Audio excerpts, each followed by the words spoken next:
e fiaf koeni. Whatawange ki he tamai he wani, ke ne lilingi e ne kelesi i he polo kalama o e fiafini.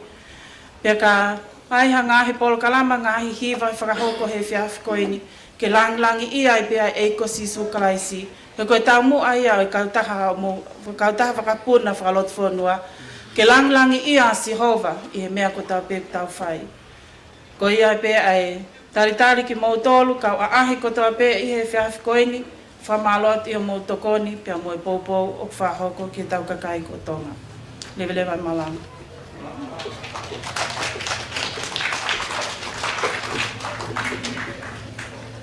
Te utuange ai whainga maria koe ni ki a Sione Hufanga ke ne whahoko atu ai talateu pia mo i whatau kei ko ia ki e pōkalama Whasmaitonga.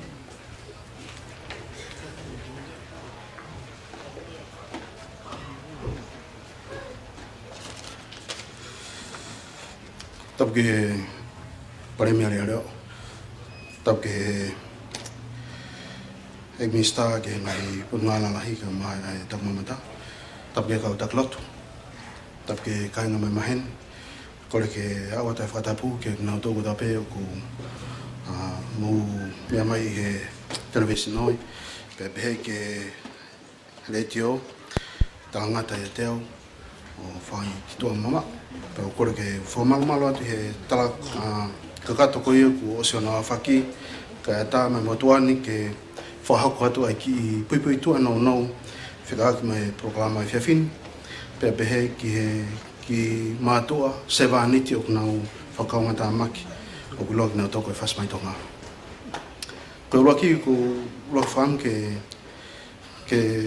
whamalo ia ai kakaina nau toko ni mai pea ke hoko whakasino e programa i whiawhini ai tata te whitu ki he tokon whapaanga me he Real Tonga pea pehe ki he Office of Equipment ko e tisisau nau tokon mai ke live stream e tau programa ki Topreanga ko e Tonga Broadcasting Network Commissions ko e pukngau kon e takmamata e nau whie whakakau mai ki mautau i he ngau e whiawhini pea ko e Leipa and Commerce ko e kautakilotu na nau poupou mai ki a whaiwhikau te wita lataila kepa ki a whaiwhikau rem o whangawe mo toko tape ke lava lau hingoa na mo mai e poupou ke lava ai Mexico ni na kamata me aha tawa siulai ko mau poupou mo tau whe poupou ke karetahi tawa sia mai ai e whiawhini o ku hounga pito ke te mautolu si mātua ku whe whakangau ngā tāmaki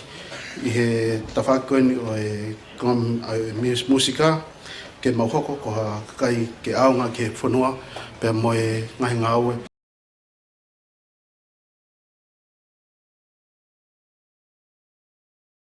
Ke he whiawhini ua ki te whaambe ke whatau ke ia te Whasmaitonga. Te Whasmaitonga ko e kulupu ia ko e si mātua ku nau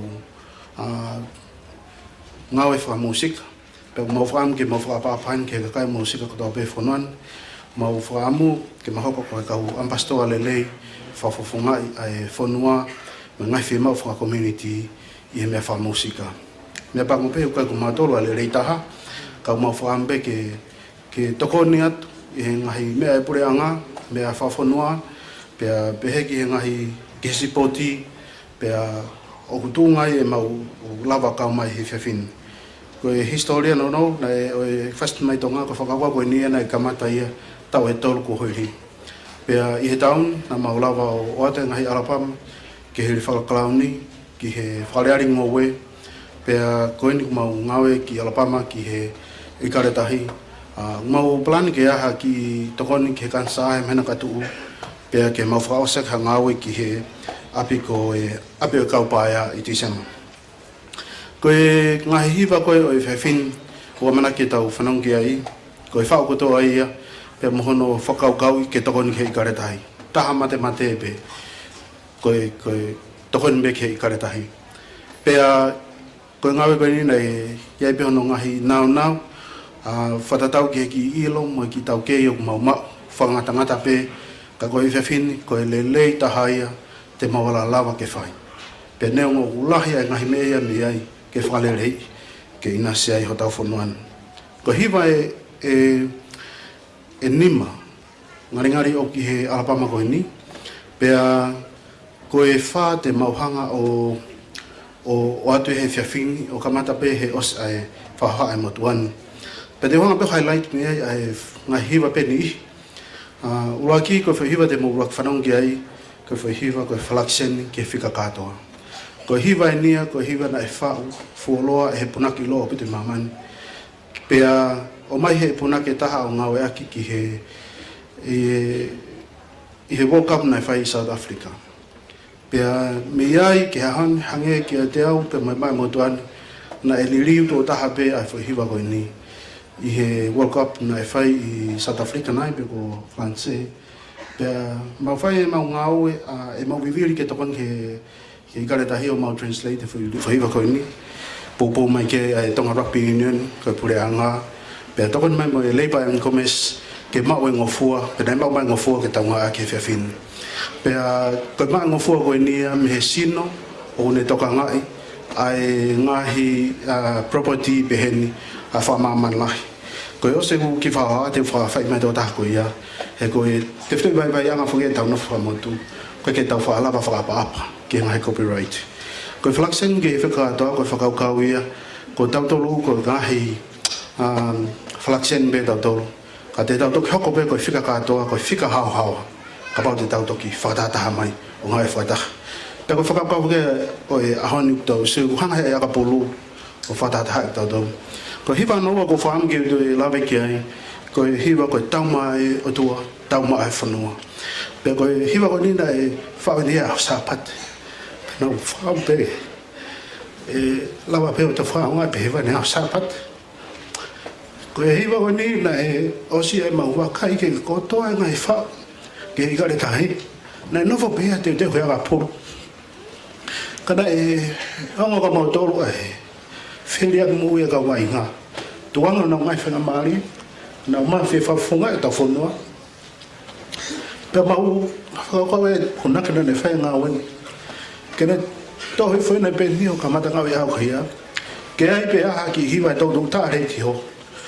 Kena ngā whamau i ngai. Ai ngā weni ma te aku whai o ia. Pako tui te mo whanango pe ki ai anai. Hiwa koe tauma e tua, tauma e whanua. Ka hono moni. O koe aka pulu a tā tāpenu tau siu ki ai. Koe aka pulu koe ni tene whai mea lahi ko tau whanua. Ka pau e kuna e karetani. He kai whewhenga te tau ulawa tato o lawe. Aianga e ni tokon ke tau mo ui. Kai ki te lawe ki ai. O wai menga hiwa ke ka o tupe ko fumawhan. Ka mea lahi ko mau whinga ke advocate pe mo whai ai. Ai mahu inga ke tau fou i e fou nganga mahini mo e founga o ku whakapato. Hange koe ngawe kotoa koe ni ko sfo e a whuka kite ke ia hau e alu o kore whare i mei.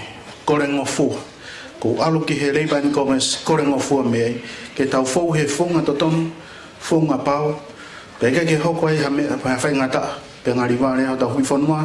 Pe ngari wale ai ngai o tau whai. Te whanga o ki whawhai me pe e tawata. Koe kau ngā ngāwe pe pe Labour and Commerce. Ke nā whawhawhunga e no. Ai ngai koe nai whai ke whoi hiwa. Whai ngata a koe na mau ngā i ai. Flaksen ki he whika katoa. Ke re mai beha ki toko no. Pa tau hoko ki he breakfast. O he Alabama koe ni. Koe tawata koe ni ko rock mano pau. Mo mea me ki ai ka ngā malo.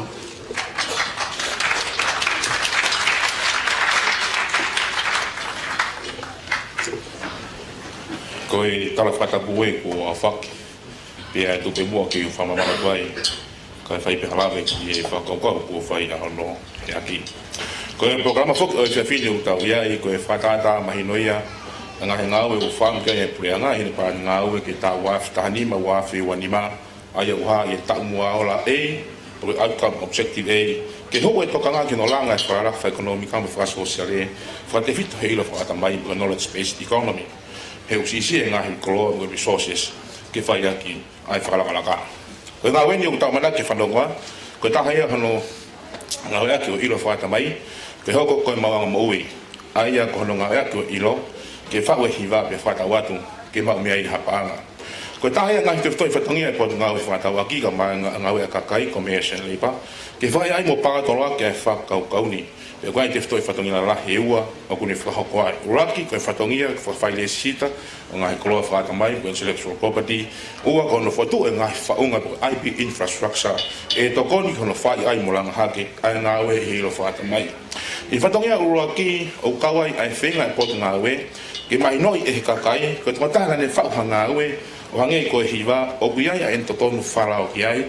O i kai ngofua ki a taha kene toi ngau e aki. Te mau ngofua pa mihi mawhai to tonu. Ke rock step in te tau lava ke moui wha ekonomi kai. He knowledge based economy kon lo wha apapa a ngahi to tonu. He o hange ko to tonu na toa taha ngoe i hene ngoe. O i to tonu a ki tau tonu ki tau ngahi koloa i tau ngahi api. O ke ki tau loto ki hawa taha ave ta mau ngofua. Ia ka pau kai haasia e taha ave o kuiai e tau tonu wharao ki ai. O pepe fok me ngahi ilo whaata mai ko intellectual property hange ko hiva mau tranoa ngai whaatata ngai whaariari hange ko uasi he polokalama o e whiawhini ko hiva whikaura ko di tau whanonga ta World Union o whai e poupou ko me whamalo rahi ai potu ngawe ke fast mai tonga ko hiko na urak whenga ke mau e ngofua me mau mawhai to tonu o hou e hala whanonga to tonu ono kumi o ngahi to tonu pene whai pe tokoni me he potu ngawe ke no whai ngofua ano kumi ma mawhai to tonu mona kore ngofua ko ni ia no wa whenga o aki pa mai sektor tau taha na mau e tari me mau mawhai ane ko ngā weni a li liu whakatonga o hiva pe mono hiva o the World Union o whalao pe a tā ki ngā aki o hange koia o amaraki ke hiva i he whiawhini pe a koia ai e kai ha tahti ne ngā aki a li liu whakatonga ko ni kua pau ke ne mau ai ngofua ka mehe whasimai tonga. Ko natura ngā ue te tau ngā ki ai o whai i he null space economy ke whakapapai ai to tonu ai tonga taha whau. Pea o whai atu a hono pore ki mōtoro ka whau hiwa. Ka hiwa, mai kau taha o nā hiki mo tu whakta e whakalao ai hiwa. Ula ki kore hanga fua me mau mawhai to tonu i a hiwa pa ke toki hiwa ai. Hiki mo tu whaki he ta e whakalao ai ngā ue ko ia.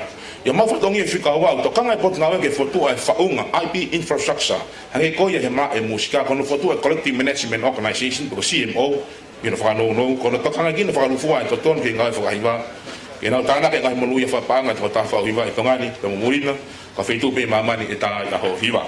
Ko hinga pe na whai ngofua e ngā ue me koe ngofua ke liriu, ko ni a ta World Union, ngā pe kusia e CMO i Nusila, ka mo Australia, una toka ngai, ai ngā wen i he Pasifiki, pe au whenga e potu ngā we. Ke whotu mashino pe hei tongani, ke tokoni, ke kau whauhiwa. Pe au tonga whae ngā we ko ia. Wa he whenga maari en tumo ke laforalo ato e pe. Te motoro ka whauhiwa, o mu whanonga mai he ngā we ia.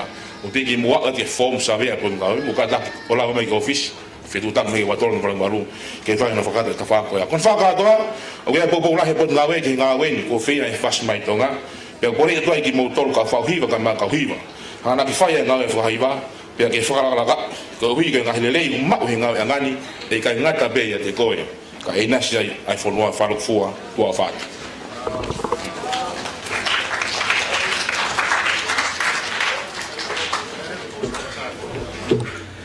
Whamalo atu heni ki he whātau kei pe mo ngahi tarateu koia ki pōkalama ai whasmai tonga, pea mo e pōpou koia, pea mei he pot ngā ue koia, ngahi ngā ue ai kakai.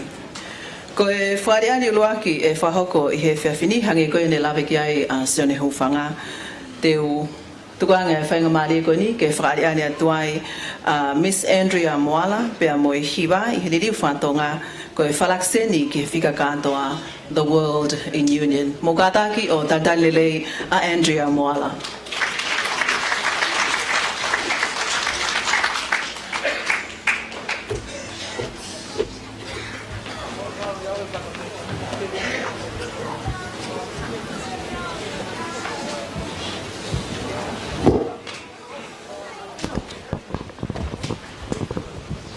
Test.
ali ia i he uaki whale ali e fia. Ko Andrea Moalaia, ko ne kau i he whiauhiko ia ai Digital Star. Pea mo e whasi, ko e whalakseni ki e whika katoa, ko ririu whatonga ia o e whasi manakoa ko ia, ko The World in Union. Ko e whareari hono wā, ko e whasi ko ia, hono ui whapapalangi, ko e victory is not reserved for certain country. Ko e whasi ko ni uptonu ke hiwa ia tuia i he whiawhini, e he kaunanga o nofo inu sila ko huri tamahe, ka ko uhi ko e ki i Papalema, e whine eiki, pau whima awai ke whokia tuia ki New Zealand, pane whokia tuia i he ahoni, ka ne ki mua pe, ka ne raki hiki pe ki mua, a e whasi ko e ni, pea ko le atu ki he kau technicians ki mo kataki o tā i mai a e whasi. Ko e victory is not reserved for certain country, ko e tōtaha hiwa ko huri tā mahe.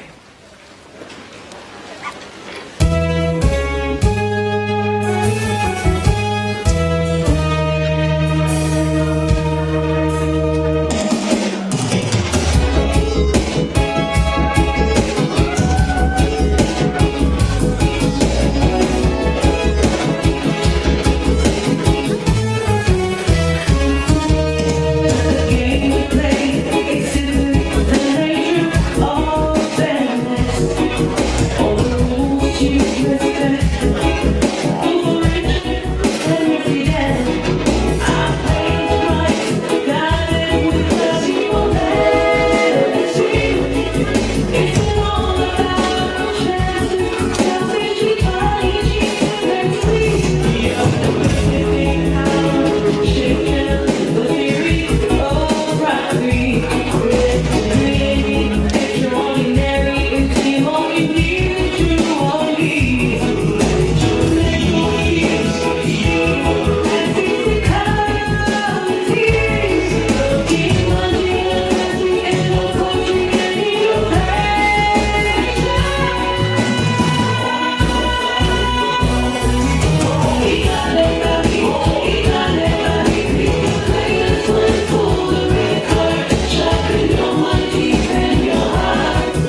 Ko huri tamahe pe mo fasi ko victory is not reserved for a certain country ko fa'u a sione hufanga ko kole ai whenga mari ko ni ke ufa fe ia heni ai totaha wainga tutuku I he tauwhawhanua ko ia a Australia Wallabies ka ko e tangata eiki whaiwhikau ko tartari lelei heni a whaiwhikau vidiami o whahengawe ke whahoko atu ai lea o e whiawhini.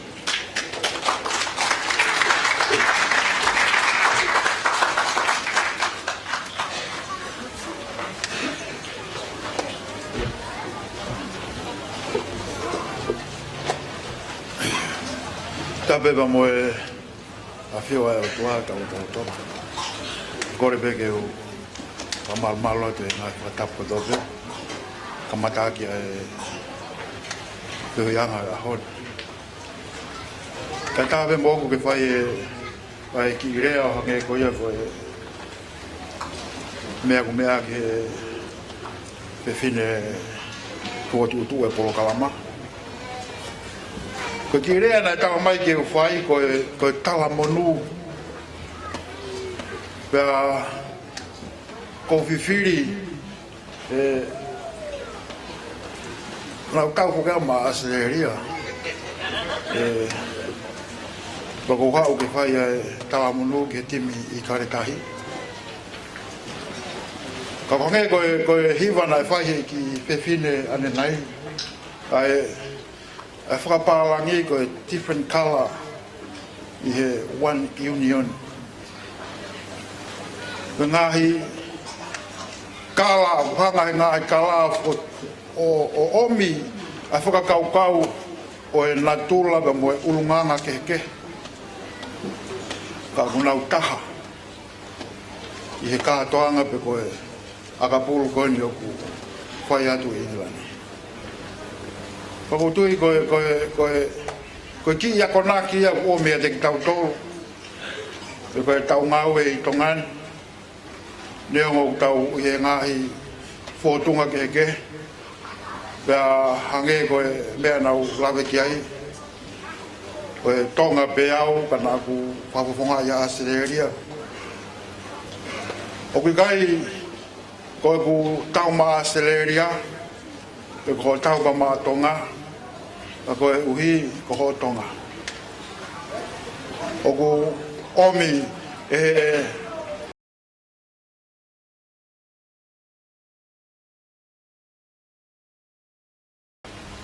Ko e ahoni o ku talabonu ki e kapteni ka umaa e whaia ko ka mo e kau ofisiolo ka mo e tima kapurua e karetahi ko e tawa monu ko e tawange e hoko e nau wainga ko mea ke nau fia ke mua mai e fia ko nau fia u nau lawa ke whafofonga i ai whanua ke kei whalangi ai o tua ku ona e tareniti u omi mātau tu ko e o whalai atu ka tingi mūtoru ke were vai malanga te kawa.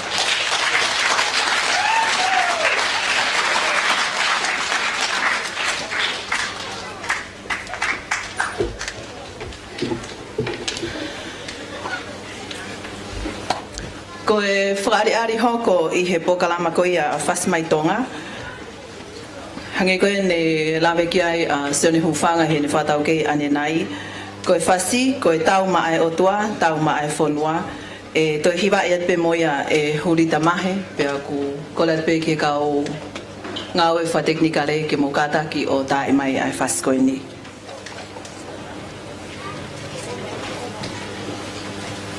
Pamaro atu ki he pure, ka mai kapteni, ka mai waiga. Ilo me kulahi o moa, o mai trapu waiga. Pe o mau whikana mo se ni tina. Kamu fetu komo kami ui. Komo mana o kama le ka ifono ba siwa.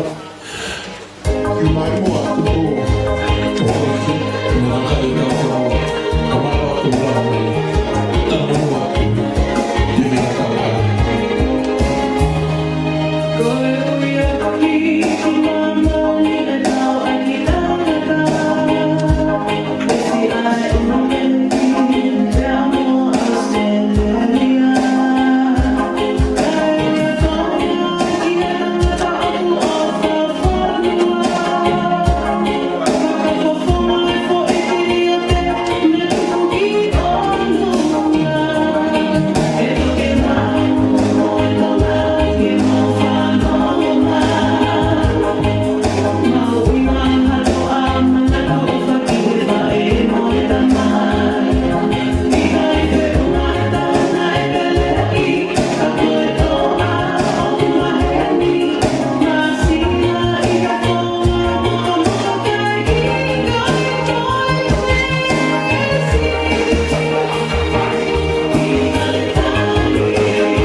Ko e whakareari te tau toi hoka tu ki ai, ko e hiwa ko niu ki ai pia mo e kau whaiva, tēnā o whahoko atu ai whasi ko e ni, aia ko e hingoa o e whasi, ko loto mala e pe o klau, e hiwa i atu ia, e te vita i kare o makasini, ko e tōtaha ko e ni o kunofo pea, pea pia i pia mo e kau whaiva, o nau tokoni mai, ki he whasi ko ia o e whiawhini. Ko e hiripe a e whareari ko ni, te whawhi i lewa a whuka ki te kei aho, pia mei he Tonga Rugby Union, kene whahoko atu ai lea, ki mua patau tok hoko atu ki e toinga koia o e pōkalama. Kau whaiwa koia mei pea, homo mao bewa mo kātaki o lava mai ki Stacey. Ko longolongo katoa ngai whanua ka mai kau pōpō ke te wainga te mi kaletahi i he piao hi ipu. Kola ke matanga ki mo kataki o paspasi mai ai kau whaiwa. Ki pu haviri au pito ai wak ko huna ki o te whini. He Stacey te mini ko iai ai kau tangata e toko tonu wha. Toko tonu ke. Ai ok nau te unga ngatu toko taha. Ko e whasi, ko loto mala e pe o kulau, pia mo te vita i kare o makasini. Te unga ngatu pa gai mo nau sisi ka mai ka hoa, ai pe whuki ki he teki teki. Whasi ko e tēnau hiwa i atu e te vita i kare o makasini tonga, ko loto mala e pe o kulau.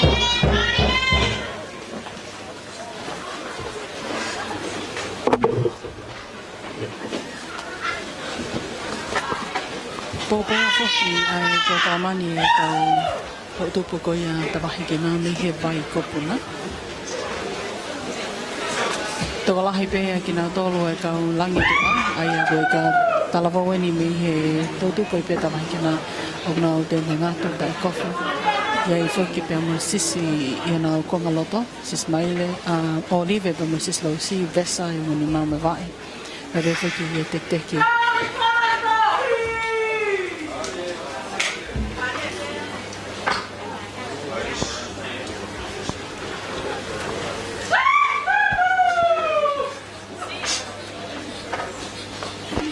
Wakai atu i he ongo tawhaki ko ia i mua e whana Stacey, ko i ongo leka kona puke ai whuka tonga.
ko loto mo e pe ko lao ni ko ni ko ma fana pe te mali ni ko lang tu a Mo kata ke o te pasisi mai ka fai ba ko ya pe me pea pe mo tanga ka hiva te vita ka le mai ni pe mo pasi ko loto mala e pe o lao. Te ko le fai mari ko ni ke o fa fe ai a tano fuka ki te kei aho ko e pure ngā ue ia.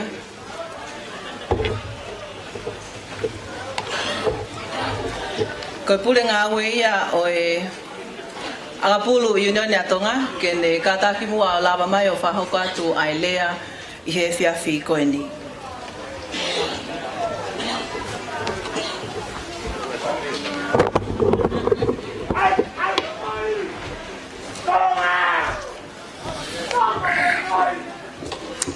O kore peke u whamarmaru at pe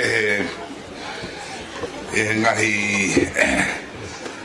Taraguas whai o kore whamamoreat whapapatu ke kau I kare tahi ka tope kui hen. Na e whawhi whuke au ia ke o hau ke ni I kau tahi wa kon kok na o tata kon poni sione mo e pas mai pea fai ko toki whatonga I hake o hange hataha na e mohe pa toki a ta koe poni koe po I kare tahi. Pea ki mua ke o whamalo ia ai ki kau hiwa koe ni. Ko pe ke o pukare whamare koe ni ke whahata ka ki moutoru ai teu ne whai I kare tahi pa mena o whamai ka moutoru. Whamaro lai atu ke ngai floati kotoa pe nai os whai. Pa pe ke ngahi whakawo me whakawhiawhia kono whae poni. O pe ka bana si o e tamai ki hen. Te nau mukuru no ia pēna roi mata.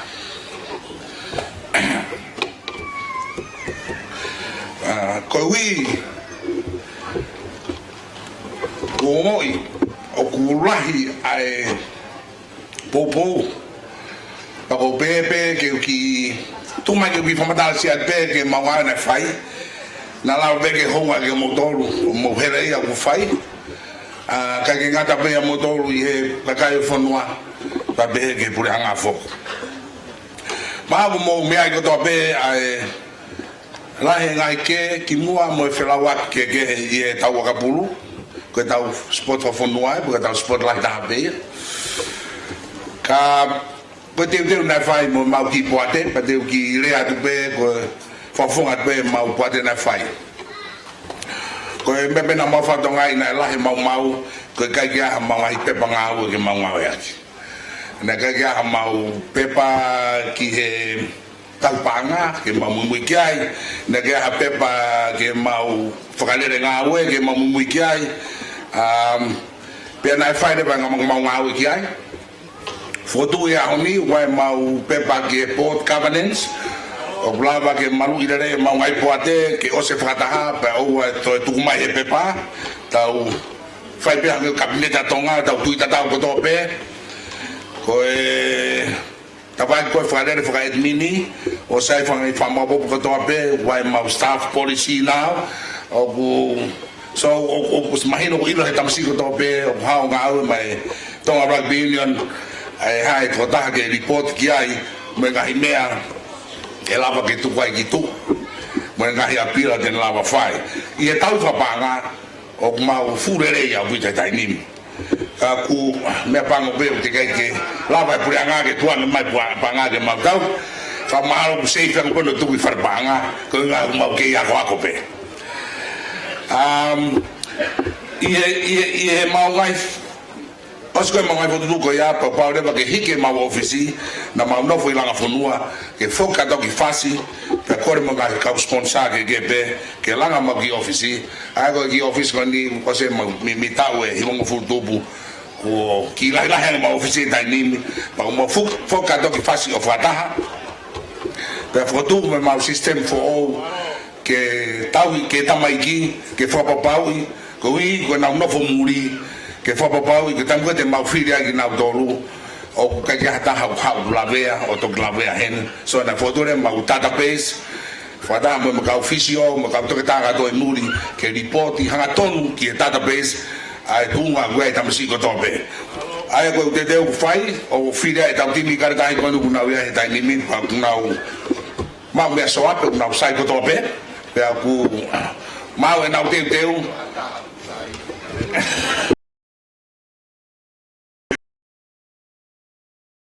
oku ofa mai ta mai ki ba ku nei be ngai stream u laka nai na fingai ke aba ka na to ta ko fa muy ta ya honi ko video from tal mo no pa ni na os ave be mo ya ke na to ko ki me ko fiere kai ku to mai na te awa i hene ai tak mamata ba be ki ya ka pulu pe mo e ka hui ba ko ni ba go roto pe ki le ke Felave ngai wa ko ni pa mar como la ve beta ni mi o mafuri aga pulu fa professional da ni mi pe o guai ma tu ta le ua ko to kon lahi o fai o ma mai fa ki ta mai ki me muri na ngai contract ki muri o na to kon mai ke ta economy ko tu mo spatonga ben ko ngai langa ko to pe fai dai ni mi me ko lai ta pe ko langa ki fa na u na muri o na ka pu ko fon ko ta hala i me le ko tu la nga we mo ka pu pa pe ke ka sia pani ko ngai fai longa mo ni pe ya a spotin pe o ku tu ma to kon lahi ki a lavu pe mo ni potunga we o ma ngai fa ta ki ta mai e pa nga ke ta fonuan ko tai mi go vai ngai tau tamai ki oksio ai kai ngata pe kai o na we i malai ka ko la 1 miliona o na osio i TV pe o na fifili ke ki fonuan ko tau malo hi ko i francais pa be ki Scotland ko malo hi ai to ta kilu i he la 1 miliona pe o tau lau ka wa pe ko me o mavini ke frafono e ma misiona ke hoko e rapulu ke lau kawanga o tonga pe a ua ki ai konga tae ma misiona ke whawa atakai ke hoko e tonga ko ha tanga taka pule rei pa kuma ngai whata mo pure anga ke ta whakoia ko i mea tako tui whamalo atakai ko whamalo lahi atu ke pure anga fōu e pranga akilismo de comunista e fai pe a na mau ai mahino ko ya puru ko misin tapanga ya para pau te tau fa wa tau e ke te mi tau fetuku e tamaiki ki muri ke na tapa ma ke fonuani tau lolo e te mo tau kola i he ka hau o hau fo ke fe mafuri aga e ia nga hime we sia ya tahi pa be ke fonua ka o kai ke tu i ko ya puru e we sia pe ko me ania ko famalo la ya ke pura ko ni ne fofo mai e ma patse ti me yo se ne tau hi vanoa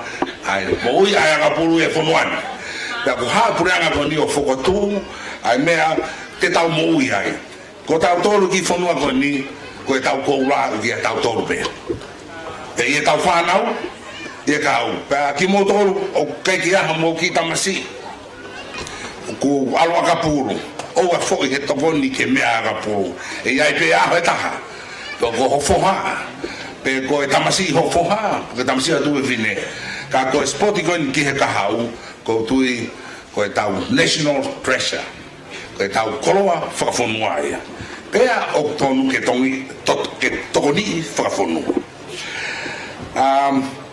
ko roto ke u famalo atu ki e fas mai tong o ku vai pe fo ke me ata o ke hepe e ta urea ata to luia pe mo no hiva mata ka kita pa de ki lea ka ki fe fine e ke ha pe te lea mo ha hiva te ringa ki fe file ko ya e o mo ke hepe pe a u famalo te ngai fasi kon ku o fau whakalaka pe a whakai ai ki ta mai ki pe a ko tui ko me alahi pena e whawhai mai au ki henia ke whanga whatonu hia i hono ririu whakatonga ai foi fasi ko frakseni ke fira katoa pe talange sai beia ta mutolu kapatu fa hopo pa ma hopo ma dolo ko me mahino ko no riliu e fa palangi ke mahino ke tonga ko ke ha me pa we ke ange u ha fo no ta riliu ta ma ka mai kai tau ai tau to pea ko na tai pe ki le fai ko fa pe de mo ma wa fi la he bon fa malo wa ko e whawhonga ia lea me he komite ka polo unioni ko e malo atu tama fuke ta kite ke aho ko e CEO e komite ka polo tonga pa ko tui ko te lea to tonu to fai pe ki fare hopo ko e po foka fie ni e po na ta ko mata tonga mo ka inga tonga ko toa e tau teu ki a manaki ka hoko a ka polo ko ia I kale tahi to e pe ho to noa mi te fa ni ma se kone wa ni ma me he tai mini ka tau I kale tahi fuga tau laka pe ki mo fai ma ri ko ni o ki pas stress mai ka ai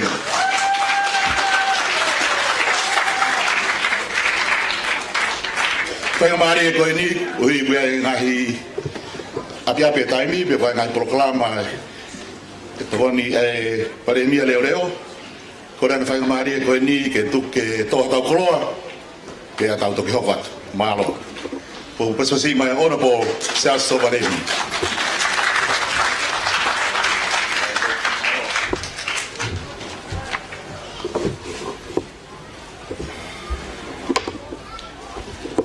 tamo to ma afio e wa fona e fini o vambe mua e patap kagato ko sa faki atu me moani o le ani ko fra malo be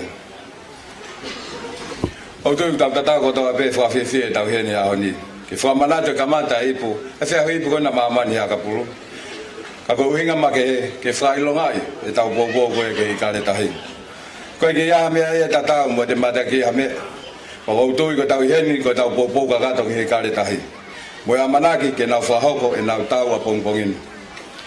Tōngua ke whawhonga e te pulanga tonga, o atu e tāmonu ki a te koe ni lātu, mo e tau whanau a ka puli ka le tahi. Ke mo ilo ia mai mau whiawhia, ho mo hoko ko mau whawhonga le rei hipu koe na mamani. Pa pehangi mai te mo mau, ha whiau le rei, ka lawa tāna ki a tō mau loto, mo toanga ki iwini ke whenga ka whakafa wa manaki mo whahoko. Koe whamalo make ke minister, Lavlam, kone whatongai, a whiako taki koe ni a spoti pa koe tak mamata. Mahino hene os koe ni a whiauhi, koe whiauhi a mahamani koe ni a rapulu, koe whiauhi whikatolu, ongo a taha e mahamani, os pea olimpiki, pa mo ipu koe ni a soka. Koe e koe whamalo, e ono whakahoko koe ni a whiauhi, a tau whawhiwhia e whiawhini, ke mahino, ai aonga koe ni a rapulu, ke tak mamata, pa mo ekonomika koe ni o tongani. E puleanga hangbe mo fatongai flaite ko to pe pa ke te nga kula pe ya ki ko nga kula e ka ma fa puleanga pa ho to pe ya ma na de ga tunga te nga kula pe ya ko to ke mo to ko na ka nga po malo mo tu taimi mo te fa mai fa fini ke ta fa ho ko fa ka to ke ta timi ka le tai ke ta tu fa ta mo ta to ko ni mo mi ti fa historia ko ni o ka ngā kau e whamaloni ki a te Vitapalo, ka mo ka tahari o tonga, mo poupou mai koe ni ke programa e whiawhini, ka mata panu e me office equipment, pala mo sati pa mo tonga Broadcasting Commission, ka ma e digital, e nau tokoni mai ke stream i atu e tau programa e whiawhini.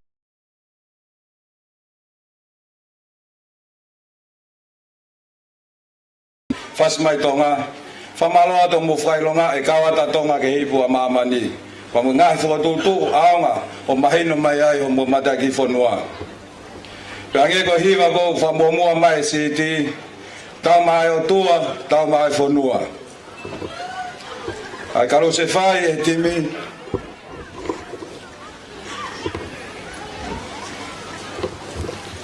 Honau time. Kana mai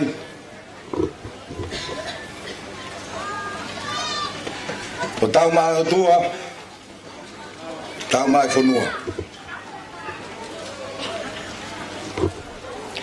Wa wha historia no li liu koe ne tau hiva, whiau i kona maamani a ka pulu. Kange koe ko whare ni nai mahal ko whikaua peni. Ano lili o me lea whapalangi. Ai koe kamatana whai koe na South Africa. O whaamu pe ke kaorganisa na whainga maari a muiange. Ke toi whahoko mai he ko wilo ko tōlahe mātanga he whawhini na nau toki lawa mai. Ka tupe mua ke ki lawa pe mua ki vese taha hiwa koe ni. There is a dream I feel, so rare, so real. All the world in union, the world as one. Koe koe na whatonga i koe ni, e sione mo de kau ngā we. Tulou kau take ha mamata, pe hangi mai whakanaua. Whetau ia ke ngā whonua, ha flakseni ke whakatoa. Ke whamala koe ni a sione ane nai, ai mauinga koe ni ke tau iloi koe konga pe tau tolu. Pa koe tau ngāwe whakataha, koe whainga maari e ke tau hoka kakato. Kia moutou ne mouka mai ke polkanga mea ni, I kai ke iae ha mea ka koe whamalo pe. Ia pia mea whanga aue, te vitala taila kepa. Kau maa koe ne interim CEO koe ne Tonga Rugby Fuka. Wai whamalo lahi, ia mouka maa kau mai. Kau maa ki moutou koe na, kau mate aki a ka pulu, o tau kau whataha I whiawhini. Patungu mua ke whaase ka reani, ki lea whalo lahi koe ne, tangata fuhi loa koe ia ko Mohamed Ali. Ai ena ne pehe, don't quit. Suffer now and live the rest of your life as a champion. Pe ki whatonga I niri mo I kare tahi, ia mo whai kona mo ngai vai ngā. Owai fōi, ka taki e he la mo mamahi, ka ke hoko koi hau, he toinga hau mo ui. Malo apu.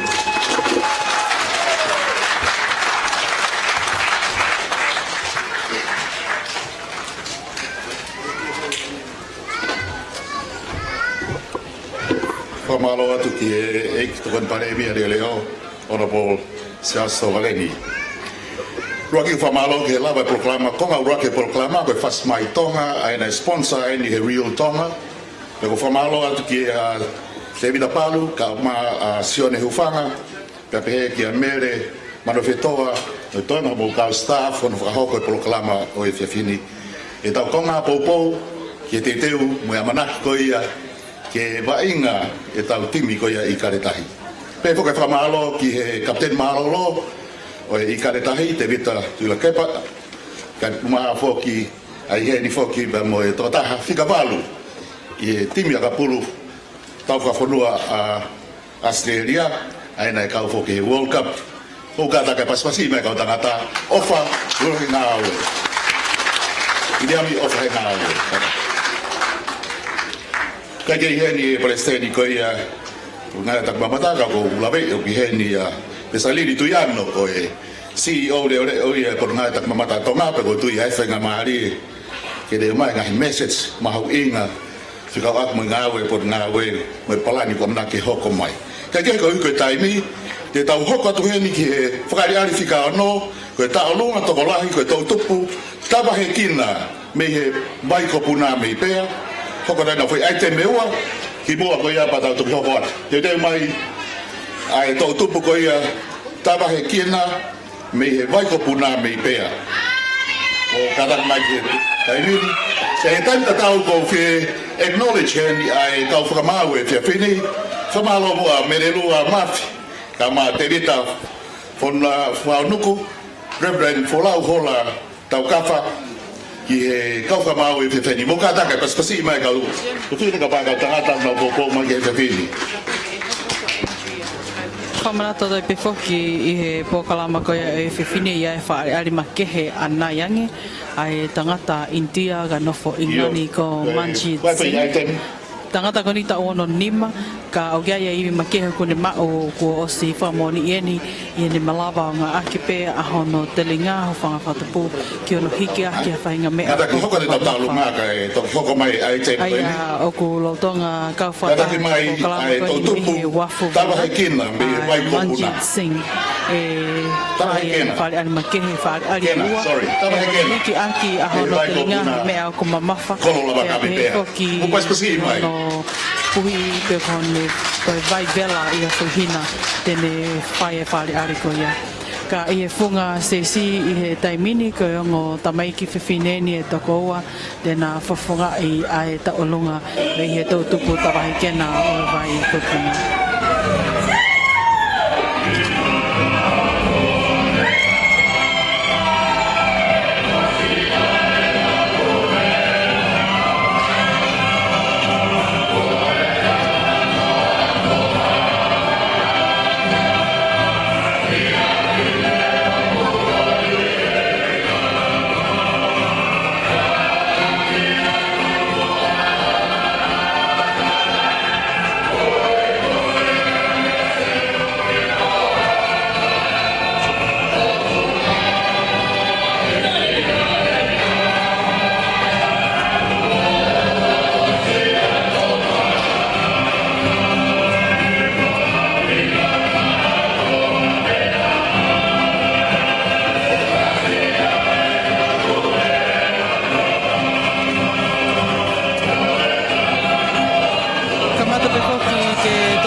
Lavaya ai whaali i he taolunga tokoua toia.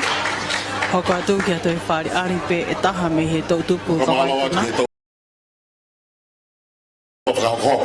Tautupu hen pe kau whamau, me le lua ka ma David, tapa me tangata ik whekau, ke whahangau i ki ai. Pea o ki ai whoku me whakamau ke sipitau.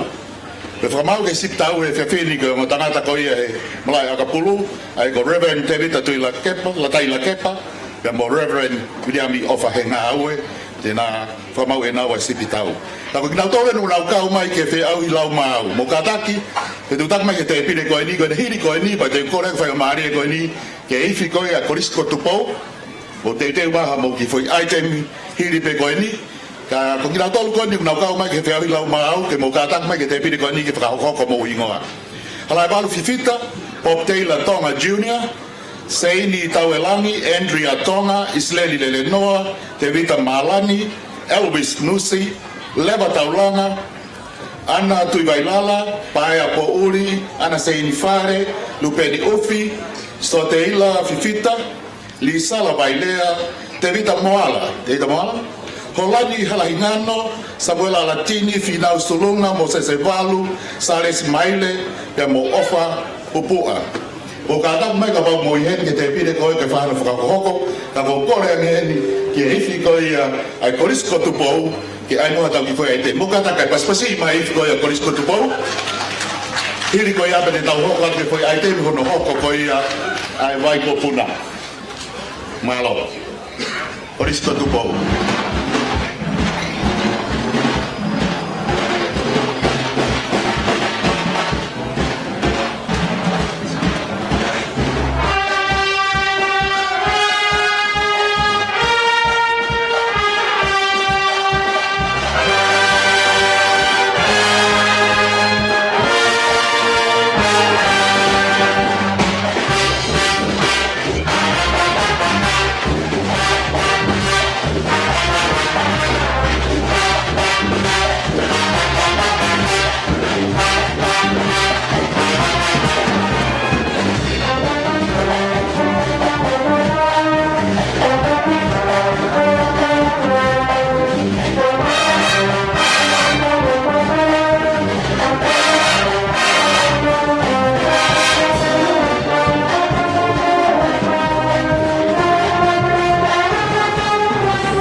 Pasi mai mo korisko tupou na o kau mai ke polokalama e te whini. Aro hera e whakamalo ke kau sponsors. Hiri koe ni ko kore ke hoko atu ai te mono fitu. Me tau tupu koe ia me vai ko puna. Hiri koe ia pe a teu mai lewa pe a mo e talanoa whakatata Icon Tonga. Te teu mai vai ko puna. Ka teu acknowledge pe teu whamalo. Nau tole kau sponsors. O ma mai foke fa fini me offer me inheritance store ko pa anga ni mangel Ko ki paspasi mai nerada. Ai a wilo ko na tamu. Prekono na tamu. Ports Authority Tonga ko bana wangiau. Te pe fo ke famalo ke na tol ko ni bana ke o mai na sponsors. Adiloa Store, Bremer and Sons, PSP Bank, MPF Bank, Low Miley Lodge, EM Jones, ANZ Bank, Digicel Tonga, DCC, Gary and Son, Freddie Island Bookshop, Sikaiola Office Equipment, Western Union and Fexco, Morris Tonga. Mo kata ki paspasi mai na tolu o na hanga sponsor ai Polo Kalama o Fiafini. Ko paspasi mai mo tau tupu ko eni me vai ko puna ko tawa hekena. Here ko ia te mai ai Icon Tonga. Icon Tonga malo ko tau tupu eni ko vai ko puna me he niwa kai me bea.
Pea moe whatawangi di tau hokato ai pe ke ngā hiki auhi e konga no ai po kalama o e whiwhini ai a whoki ko e whiauhi lau mau pe foki ke sikau lau mau ia ito ko wataha pe mahino pe ito ki whatewhito i he lolo ai nā ngai whai mau ai mo tai te tau hoko atu ki he lau mau whiwhini toko lahi pito ai matanga i tai mini hiri e whai toko tolu me heni pe a hoko mai lewa ai icon tonga kalama o i whiwhini te tau kore tau kamata ki he lau mau tau kamau o mau pe ka tau hoko atu pe lau mau wike kotoa pe alai walu whiwhita hoko ai whiauhi hiri ko ia pe hoko mai a Bob Taylor Tonga Junior pe a mo Andrea Tonga hiri pe koe lau mau e toko tolu koe ni lau mau ka mata i toko tolu nge koe icon Tonga te teo mai bere ko mai ni ko ni ko paia po uri ana sei ni fare lupeni ofi so Taylor whiwhita ko ne hiri pe koe item koe icon Tonga pa mo hoko mai bukata kai paspasi mai halai balu whiwhita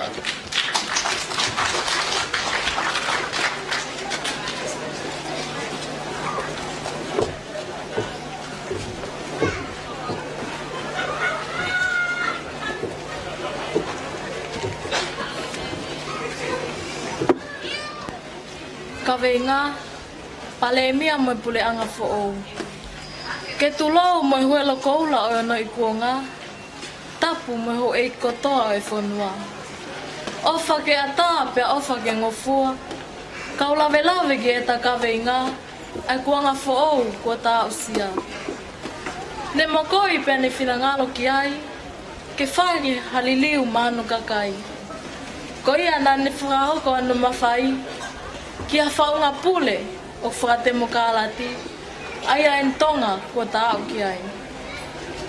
Whawhetai ko iai haka o whawhonua ne hange haka lofia maase nā mapuna. Whakatū haka pasta pia mua tau mua ke whai ki ai ha turi fua he tau kuen e wha au tau wholaua. Whakamaloat pale mia o e ahoni hou eki pule anga o i kabineti.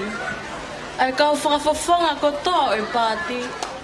He toa fo he poto pia mo i tataki ko whai maho tau ki i whonuani. O whātu ak list pohiva mo i pule anga fo ou. O atu e mau ofa, e mau lotu, e mau pou. Ke mau e tonga halelei pia mo monu. Ke tuu o tolonga pia tuu loa ai pule atu pou. I e pou ki ai mo ni totonu pe mo lotu. Leva e malanga kau lelea he hala tu toa tasi ho whakamaunga. Pete sai ta fo'ou au whakamaunga. Sia ko mo i aunga a ek moto i loa. Tua au whātu ka mo mea. Alo. Tō tahaya i whikaraki e kau lau mau, halai walu whiwhita. Ka te teo mai a Bob Taylor Tonga Junior, ka pe whoka Andrea Tonga. O ik me kainga koe kawenga e whai kia e whiauhi e whiawhili, ai a koe taha uraki ki he takmamata, ko ono ua ki he ikare tahi, ko ono tolu ki he eklemia mo e ureanga, e kono wha ki ha ekminista pe mo haane, mo ene poutu ngā aue. Ko ia i te tau hoka tulewa ki a Bob Taylor Tonga Junior. Bob Taylor. Ko ki paspasi mai e tangata koe ni.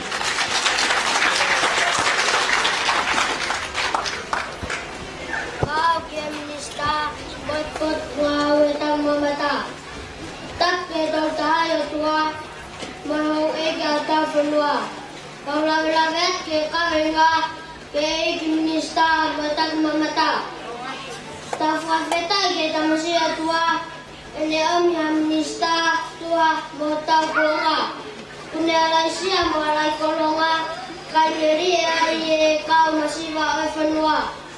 Tamatanga ke tau tue mo pa mamawa, e whaiwhatongi arerei e potunga o tau mamata. Ta whatata mai ki he halavuna, e whakawhiawhia i e hako tupu o whanua. E ki minista, e kai ngara koe e mo ui, mo whaiwhatongi arerei, te anga o KCE. Aho anga whakatau ki naro, mo anga whakaaki aki mui, e a pehe ki o kaunga aue whakmarimari. Malo mua si whaiwhatongi a e ki minista, Pehe ki ene patua awe tak mamata. Ele tua ki atongani ki tua preala. Ke lala ayake e tau tunga whaka ekonomika. O nau koko i ke tau i atonga ke whaafofa. Ko tafi niko vewe pia awe ki tapuia. Ke tau mangahi mataka iwa. Whakairi e akau kakara mo akau tūwhanua. Te ngata heka te whokia, ki he kai pa tere mo e sira perua. O kore ata puak me tamasi atua, te tokoni atu ki o mo whai whatangia.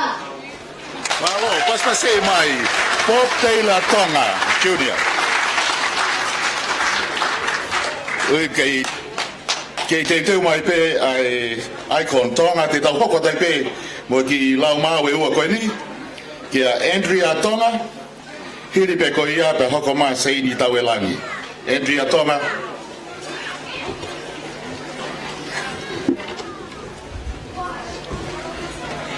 Ko Seini.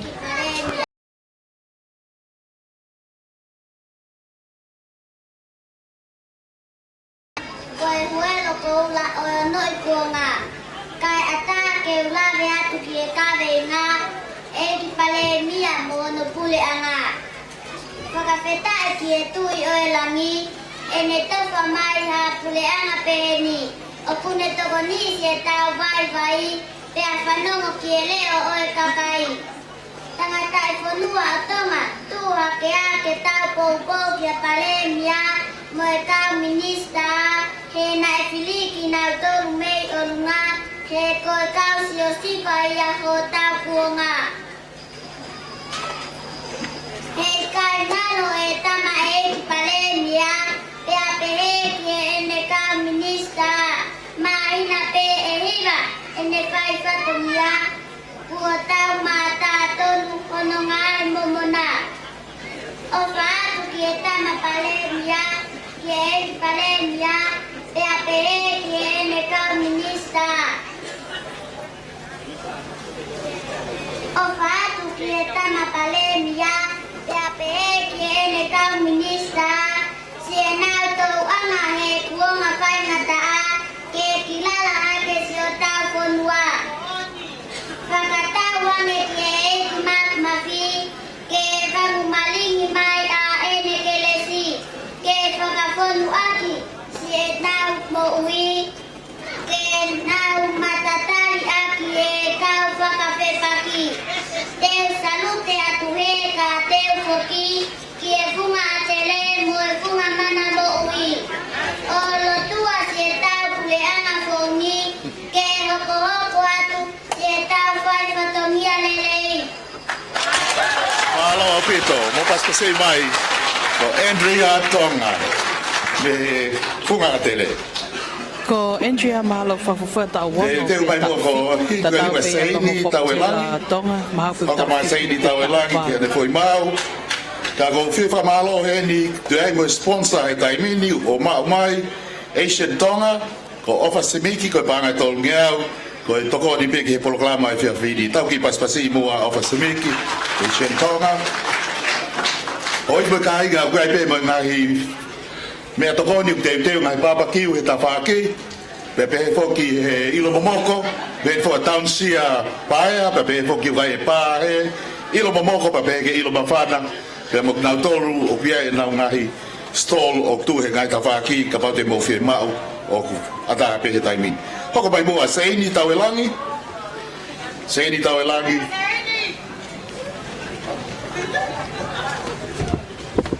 Ko Seini whakia me he taha e kau whiwhine na nau whali are ni nai me tau tupu tawahi kena. Tulou mua, kau tala noa, ki o taanga whakaponua.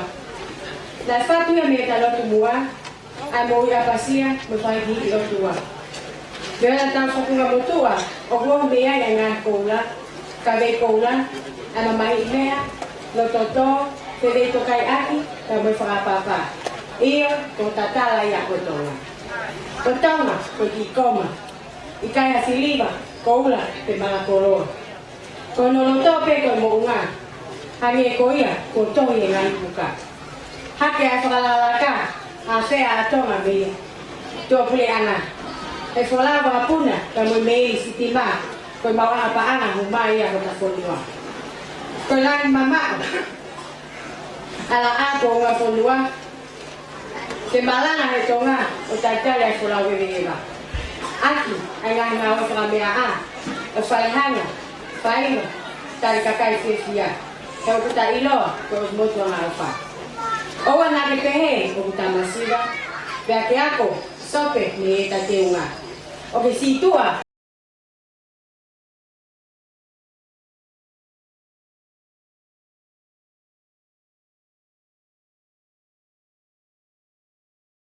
o koe pei a ho fili, e taimi, mo ta whaliunga, pea ke puke a ho tatala. Te lia, ai ngā mea, ngā ta moria. Tua o whāta. Ko seini tawalangi a e hoko pata pifoki ai kaulau mau. Te tau hoko ke mau hono hoko ki mua ko ia pe te tau hoko ki tāno whakatata e whakahoko te Icon Tonga. Ai te kore heni kia ana tui vailala. Ana tui vailala ka tak mai mua hoko atu e tau ki whai ai temi hono hoko ko i lau mau.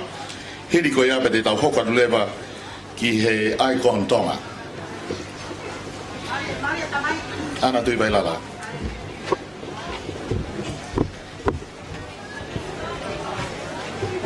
I kale tahi. Ke tau kulai aki ma tau kotoa, ni whanau ko nau mate aki hiroa.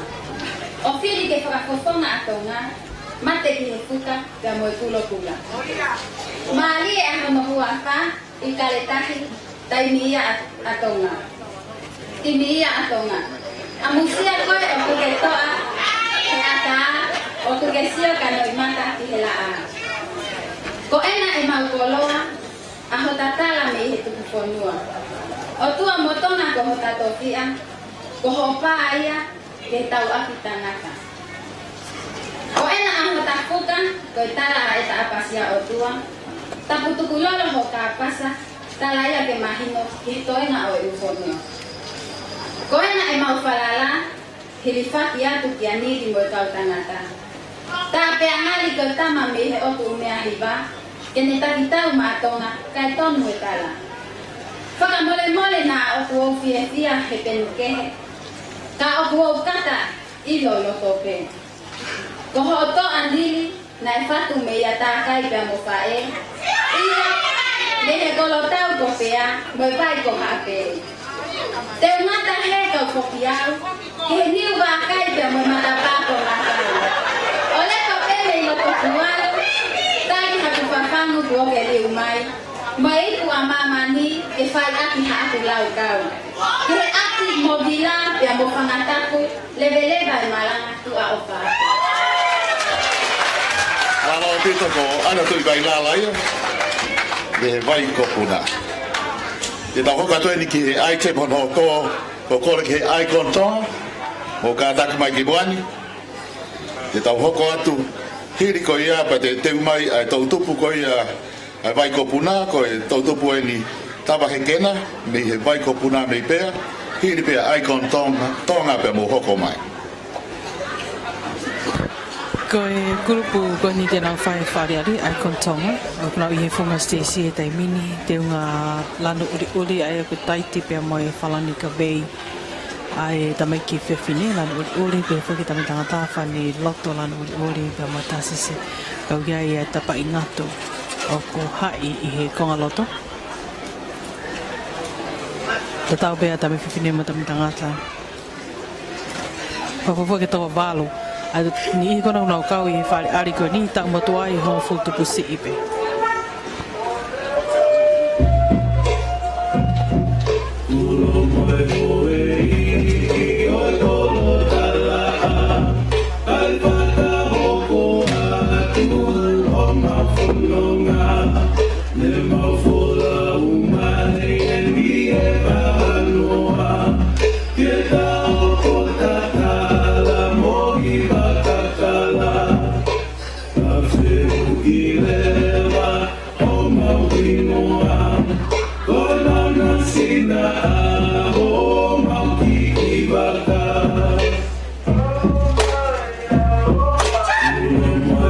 Hey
Tangatani kong loa ia imaman i whakinga tale nitu Pamalo ke ai kontonga na ki kali ari fai mafa piko hatoko taha o nga aki pe hono te mai to tupu ko ia me mai ko puna i he fo hina hoko ka pe foki ai nga hi fa hiri ko ia te tau hoko atu ke fe au i sipi tau Ai ko to fa bien ni na ka mai to konima. Ko mau ai ko fa ka te vita la tai la kepa. Hiliangi fa ari ko ia mi ofa na awe.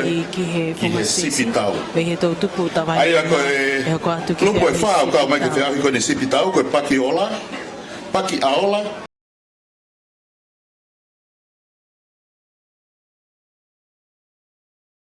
Ko kau angelo. Pe ko fika fa ko to tupu tava hekena. Mei pea.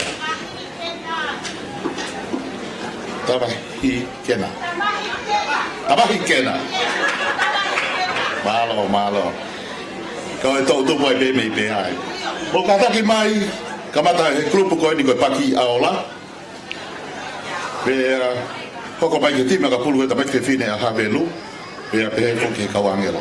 O kata ka hoko mai ka hoko te tau polo kalama. Ko tui ko toko o formata ko ia na FK. Ka ia taim ta tau pe te tau. Si ta mai ke ve ana lau mau. Programa ia ia boy. Ko fa pene na ka mai. Ari me grupo paki aola me na kolo. Paki aola me na kolo. Pini pe ko ni asipi tau te mo ka mai kia. Kada ki mai ko grupo paki aola.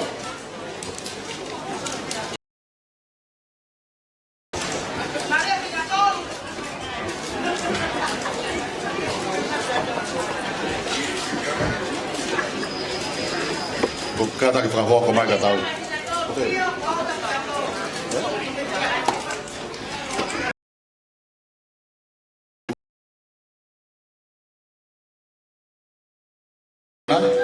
Tēnā ka mata, o kata ki peko ko whakahoko. Tau tupu, tau wahi kena. O kata ki paspasi mai. Te dewe ni ke sipitau e tau tuku tawahi ke nai whana tangata koto a pēnu nau tupeni uli palang loko. Tui koe whai a kōko o wei pau. Sisi lausi pia moi kahoa.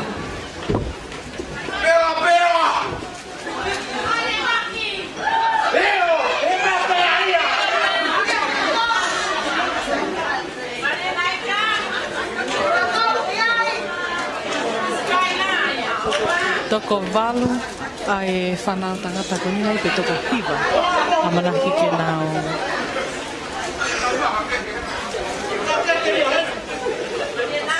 tā sipitau ko ia whawhanga e tō tuku tarai ke nā me pēr.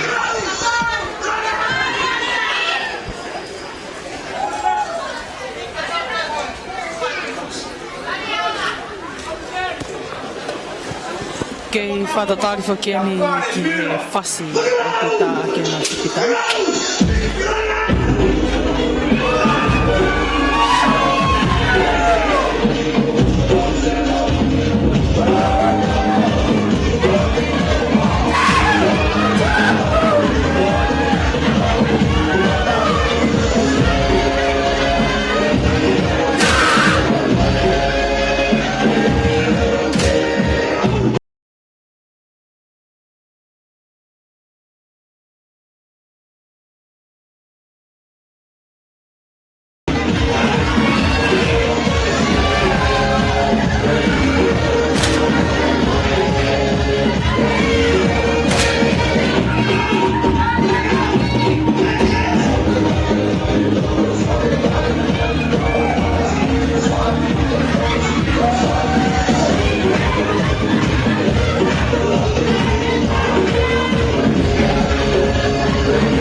whaari e whewhi. No toki o peo ako mai ke whunga Stacey.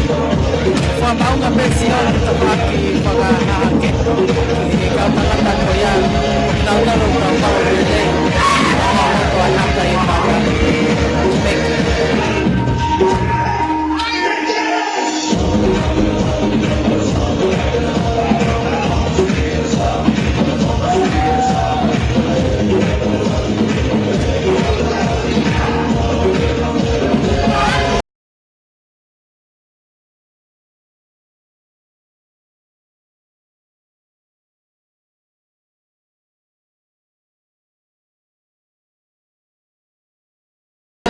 Ni ke he te tuku te wahakina ni te. Aia te tahoko atlewa ki whiahui Sipitau, le sista mai kia inga grupo e wha, grupo Parkia Ala, te mea ka puru tau kuwhi.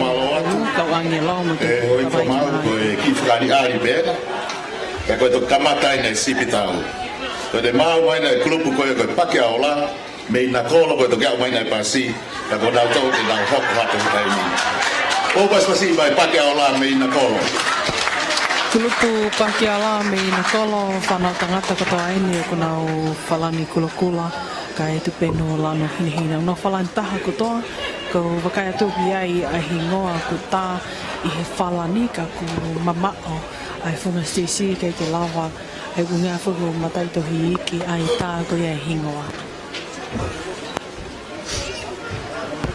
Toko fitu ai tō ani ko ni te nao tā ai Sipitau ai kulupu Pakiala mina kolo.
Kulupu ko ia na nang pag-ali mi tawai ke nani ayangi. Ko uwi ak mahino na tikai ke fu mau lele mo matete. Ai kulupu pa ke alaga ko fa fi tahe na popo ko me kau mai. Ne no feto ke aki e haka ya mo ya na fa ari tak ta. Au po na sama ta ai ke ai ni haka mo ene lea. Kaga me au kau lau e po ni ko e popo ko me kau mai.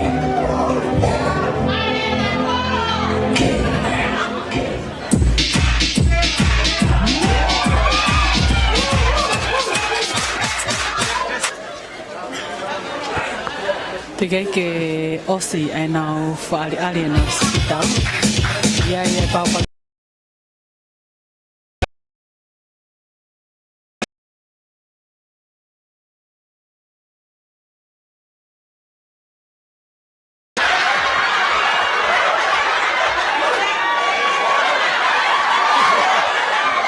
Ia e peho eiki ko e omi me maani me na kolo. Kai ko ha whaupa uria. Ko nā whana ko ia ai tupu ko nau kau mai whia hui. Ange kau nau ko ngari wale he hawa ai tō tātu e whasi. Te ana e mā whana ma ke ai ai taha e ka kalabauka ko whakātu ko tō tāsi sita ai.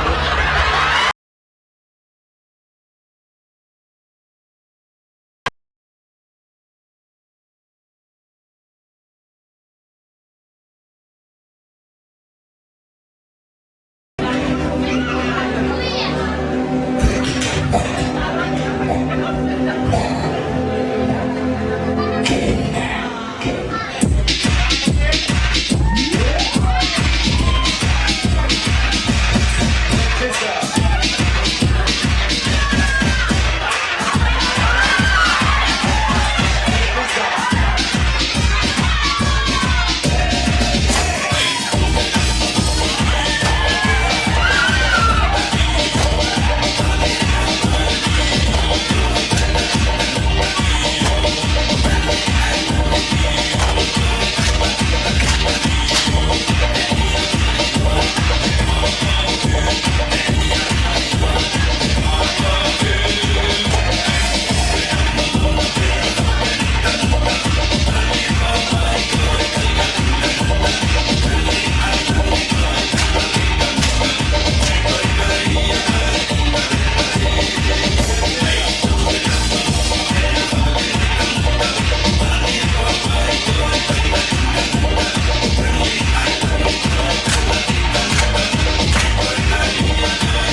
foki ai kohaka ia ai kimi kupu pakiaula mi nakolo. Kaku pato kaya ni hoi kimo tau kanya ngai pale koe ke te au tau. Panga tonya we pale waki panga wanyani mano ai pale wa. Te panga i wanya wai pale tolu. Koe ngai kupu ni e pa. E ke lawe i te ku kau kotoa mai. Ai ngai kupu ko ya ke te au tau. Te koha i kute te nau kau mai. O makaya tu i hoko mai koe e tu ai kau kia hui koe ni e te pastesi. O kuna osi ma te mai mo kina tolu kau kike i te lawe i te koe kupu feia. O ka manake ki hoko mai. Kuna kula pe mo e tabala. Koe te au hi lau mau, koe toko nima pe kofi na i kau mai. Ka pe pale raku te lau mau, ko panga wangiau, pale wā, panga te ani manoa, pale tolu, panga te au, ko panga lewa ni manoa, ati nau ko, na nau kau mai, ko nau kau. Lawa ia ai te au ni sikitau, toko fitu, au tangata ia whafunga e mai. Nau hoka tulewa ki he sipitau ko ia e kau angelo. Pea ka pau ki hene timi a ka pulu tamai ke whine a hamelu mo te uteu mai. Kau kore ke kau angelo ke nau hoko mai he taimini. Koe kau whamau whoki ku hene i he sipitau, whaiwhikau te wita la taila kepa, pea pe whoki a whaiwhikau biami o whainga aue i he whamau e pōni.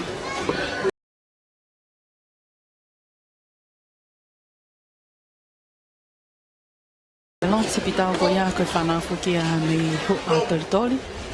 Hop nau te unga kola pe matu penulan uri uri.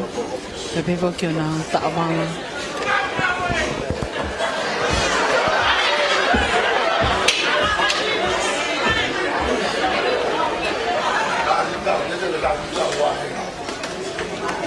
Tako ngā fulu ai kau tangata koni na he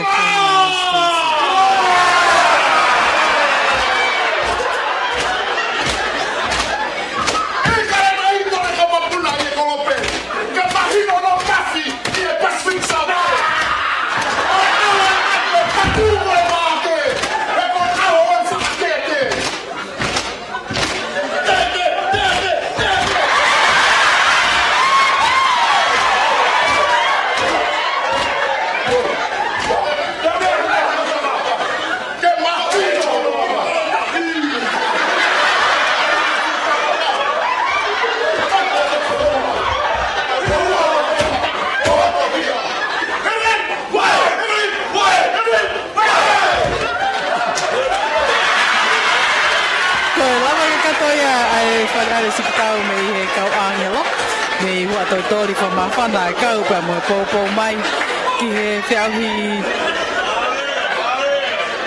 sipitau ange koe a koe kulupu nana rakwhare are nanai e tōtupu koe a pakiaola tigai hati me fu ma te te mo mau mai mo ne sipitau ka koe mea mau inga whoki e pale koe pōpō ai a hoko pale raki ko tomi au. Kau ilu na tole whakatangata ko nia. Ko ia e unau pehe te nau tari ke tukaha tim whewhine hui ka au. Te nau tō kau mai ke whiau. Ko ia mwhamau, koe klupia na pakiaola. Ka pehe ke timi kau angelo ki whiau i sipitau. Te tau hoko atu ki he lau mau. Ai o gai whoke tau whanau here unau kau mai ke whiau i lau mau. Te teu mai a pae a po uri, ana se ini whare, lupeni ufi. Pea mo se teila fifita. Mo ka rake o te bai. Hiri pe koe apa te tau hoko te tau poloklama ke whiau hi sivi hiva. Pai a pouri, pea mo ana se in whare. Mo ka tak mai ki moani. Ai ak mahino mai te ke osi e kau lau maa. I he poloklama ai nai raki kamata tu poni ma koe. Pe hoko ki he konga o e whiau hi sipitau. Ka mahino ini koe ngā kulupu pea e tolu i he sipitau. Te ke whai e whiau i koe ai tō tupua pea tamai kena. Ka oku whoki eni ai pokalama ia. Oko atu e whiau hi lau mau. Ngai whare mo feitu karato he ngai kolo ke mau. Ke tau i ke maa, ke pe whoki. Ke masani sani a ngai kolo. Koe koe whiau i lahi, ka koe no whakaikiki o ngā tua me o pistang mamata. E wai mo ngahi pare la lahi kia pa tui mo mea mai pe TV o wa pe o la mano ngahi pare ko ni pe ka wai ngahi kolo ko to kolo la lahi kolo iki to mata puni baba u ha pai e ua niwa pe mo niwa no kau ka to ke ai ko kai ke tu ko fai mare ko ni ke pa ya pori ka ka ti mai ke fa ho ka te tau lau mau ke fini kini ko ya pe ko mai ana sein fare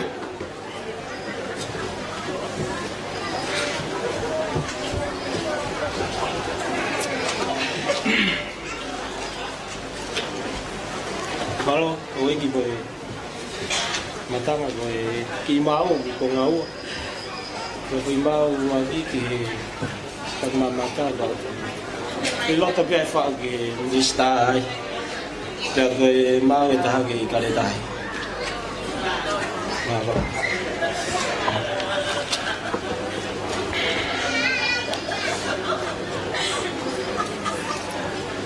te whakatapu ke rupe e taua, ofa ke ata, ofa ke ngofua. Ka iai harea e tō ki tu, ko uwhanga he talaka kato e whanua. Ka wei ngai ko i tau mua, ke whai kia e taturi fua. Tak mamata e mo whalau e ewa, ko e uho i hau tānga whakawhanua. Ngā o ea maki taua, ke taritare e ha whalau tua. Ke huai mai mai whanua, la vai e tangai whatongia. Hi reo e ta ekonomika, famili siasi mo whanua. Tama, tu ke ta whai te unga. Hiwa e te rea, hiwa e mounga. Historia ha tānga whakawhanua, tuku tupu lau mea no ahu kilukuilua. Ta tauhia ke tupu tupua, mata mata, ai talakehe ai mātu. Hiwa e te rea, hiwa e mounga. Tonga e tatoko ni mua. Masi wā te tawhia ape moia. Ape mau pere rei taha ke whakataua, take mamata e ke whakalako ki mu. Pea whai e ta anaua, ke ha taunga o tau mi onu. Tama, oa te ke mata piki waka, nā ke tawhia o ngahi. Tū mua ke takawhata, he koe tāu ia whakalakalaka. Wha, ka wei koula e koe ka pasa, ke whatake mai mua koulau. Ka te utu mai e mamata, ai here pulu mo here ka alawa. Oi whakapō ka ngoai whakamea, whai ho tanga wha ke tāu mo tuha. Te ria papalang na auhia, pia lawea na ai whanua. Ka ten kuki e kai wai iloa, hota koloa koe o motua ngawha.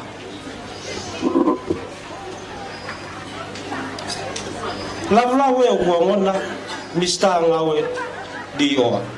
Koe ni kawe ngā ke mau haola, ke whai hato koni mai whanua. Te ke e ulangi mo i sola, he koe tangatani, koe makimo ani matawala. Ke whakamahino ki he tonga kotoa, nai omi he kono kuonga. Waulahi e o kui mai, a ene moto o mnofu ki ai. Koe loto pe o kune mpunga aki, ke toka ngai e lolo nā ke hapoto ai. Tonga eki owa te ke oi, lavu koe toa ngau e malohi. Ha taha mawhurahi ke ne tuu mai, ke tuu he whohoi mo ne patatari. Ai ngahi pe au kā kua ke mai, he koe angai e ta nofu mamai. Piki ke mau nā ke tawhi ai, he koe ka kala, koe ka hoa pene o mai. Tama, laka pe mo ke tokanga, a lavu mo e ne misini mamafa.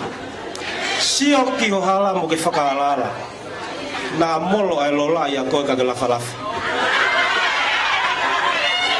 Pea toki moana e rea utaka o kua peho hala. Whare mahaki, e koto, whai toka pe koto ke tā mapapuro. E koe tangatani, koe kua pahi, he nofo mamani, he nofo mama. Io lau ki ai. Koe hoka tuke i kare tahi. Tulou. Kai lawa te molo i mama, he koe si perera kai haka. Te whakatulau mo e whangatapu, kai ofa ke, kai ata e whanga ke u hau atu. Pea tapuang he mo ha mau, kai whai pe hau ki lau. Te ria ho eki na itengi au, manatu, koe poto a neu mui pea.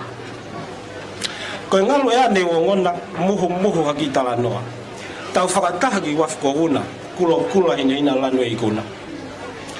Koe World Cup ue ko piuaki, ai whainoro ke tāu ki ai. I kare tahi tū whakamaki, ke hange ha toa kua tahi. Ai hata tā o pia a kahi, he koe whaiwani, koe matalafo lau kai. Leo e kuongo mai, i kare tahi ke tū ki ai. Whesi hawhi tā a kuanga mai, ke whakamahino koe mafu kulahi. Fia tangata e sola mo ulangi, holo to ke mate piki ai. Hongo mai ai tue mo mamawa I kare tahi ke tu o tala. Pea toki mone rea au taka, koi aho e ware I atama. Ka pata ai mo tahaka haka, he koi aho e tawak tangata. Fai beo I talahi olo pereki ho si ola lo fai. Hongutu oho he ukaka I talatu he puke te na tok fitau laki. Nili la tue o guongo mai, fo weti ke whakamaunga ki ai. Fiti mo manawa ke lahi, sikalamu e ke teke I mai. Tau tua a ke ai hakai, he koe wa ingani koe poini peke lahi. Argentina, oua teke ohi, o fo weti mo hono fu mafi. He teke toki sio peki he aho lahi, ko hok pespesi o whatu tāmaki. Pea toki moane rea kakai tongani, koe popoto a manwhekai. Tama, laka pe mo ke tokanga, ko I kare e tu o tala. Lau hoa pepe a kamata, ki ofo e pulu kata mamata. Teke toki sio ai ki honoanga, toki mban puna e ne fita. Pea toki ilo ai he matanga, koe wawa ko lau kauanga. Pola taane ua whatu, he kua tuu ta lompeau. Paki ua uri takta wau, ko I pū te ufoki a moau. I kare tahi tuu ke maa, ko hoku loto e mate pe mao. Ko ua whanga, oku tumu e kuosi, tama, ko I kare tahi pe te lau. Holo tō peke whakaata, pea whaia e ta whiawhia. Hange ha whare ko hau kafa, pea whaia e ta mawhani. He koe mai mo aola, ai wha I kuonga. Pea ka pau ho eiki, mo ka inga, te ta poupou ke mai moa, ta po uri ako laulota. Tua whatu.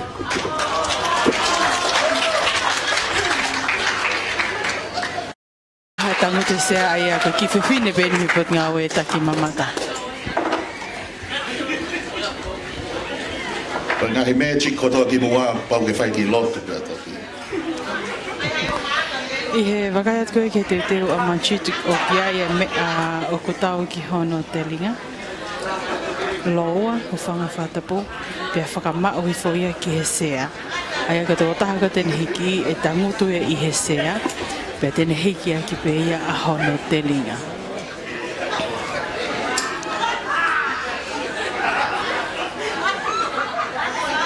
Mo paspasi mai.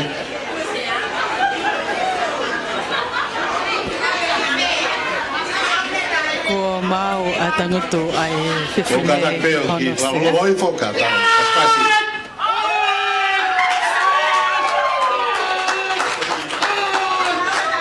Paspasi mai, takat ko nin, bari ari pao.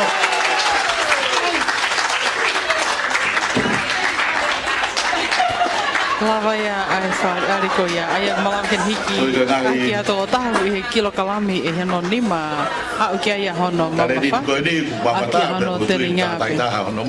Well, paspasi mai, machi si. Thank you very much. Hokatu kene, o gai mo ni whare ari e taha, e whahoko ko hono puhi a hina vai vera. Te tau hoko tole vai hini ki a lupeni uwhi, pe mo soteila whiwhita, lau mau, pe te tau klosi lewa ki he whi auhi sivihiwa. Kataki mai lupeni uwhi, te mai ki ai soteila whiwhita, pe o keitoe mai whoki a whinau sulunga, mo se walu, pe mo sares maile, mo te mai pe, na hini pe koe na lupeni, pe tau hoko atu lewa ko soteila whiwhita, pe tau pehe, e tau klosi lewa ki he whi auhi hiwa a ngai kawatoa. Hoi, te tau kei, hoko na lewa I ten whakaos koe. I he taimini e whunga Stacey Manchit pa mo e ne fo hina leta ko ngā ke vai mawhana, o kune hanga puhi e fo hina leta. Hange hafo I pola I he taimini, hiwi make he koe o kune mao. Tau koe koe puhi e vai mawhana koe puhi o fo hina leta. O pas bai, ki ari koe ni.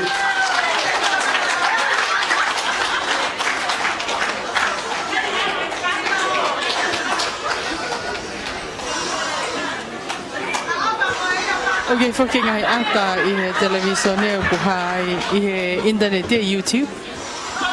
Ai hanga e manchito toho ahi pea hono lai ulu, ai pasi. Pea koe konga ia ni ngai whaare are ngai hiwi ma ke ko kone mau ko ia. Koe ne puhi ai whahina leta. Polahi hange ha foi pulahe tai ni ko ha foi toni. Ai anga whafofo atu ke polahi ko wa ke ia whahina leta. O kune ke hoka atu pea puhi e tai mini. Polahi nge mahale foi utoni.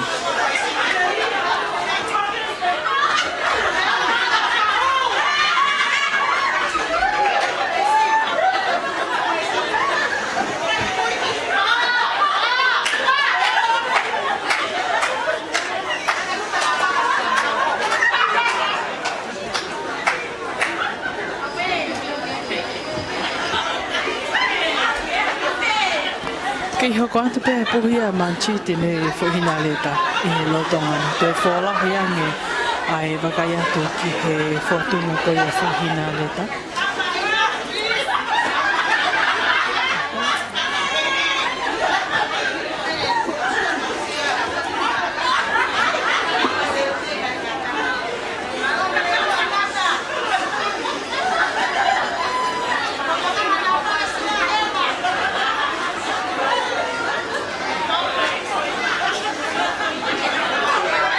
Toi wāwhia nge ai ngā unu mai a matanga ki he e tēni ti I nā o wakai ofu.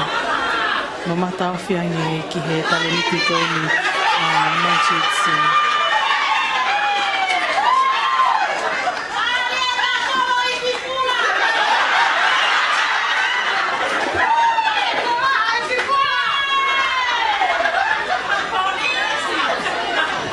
Malo, mo fak mo fifia paspasi. Malo.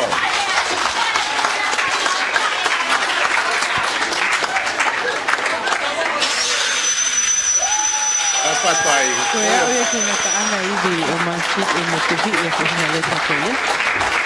Pea kone tukuange ai ea. Pea mo tuki ai kona leta ki te whaki whai. Hello. Thank you very much. Hoga atu ki he mama.